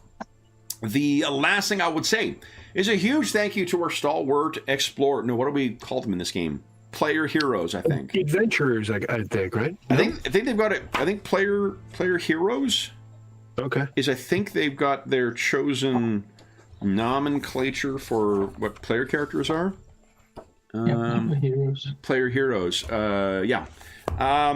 So James and Sean, thank you so much for playing today, guys. We found out we were going to be down players late last night, so I ran some ideas past the guys, and they were both pretty enthusiastic about taking this one out for a spin. And this was a great. I really, really, really enjoyed running this. Like I'm very excited to see what comes from our Christmas campaign. Oh yeah.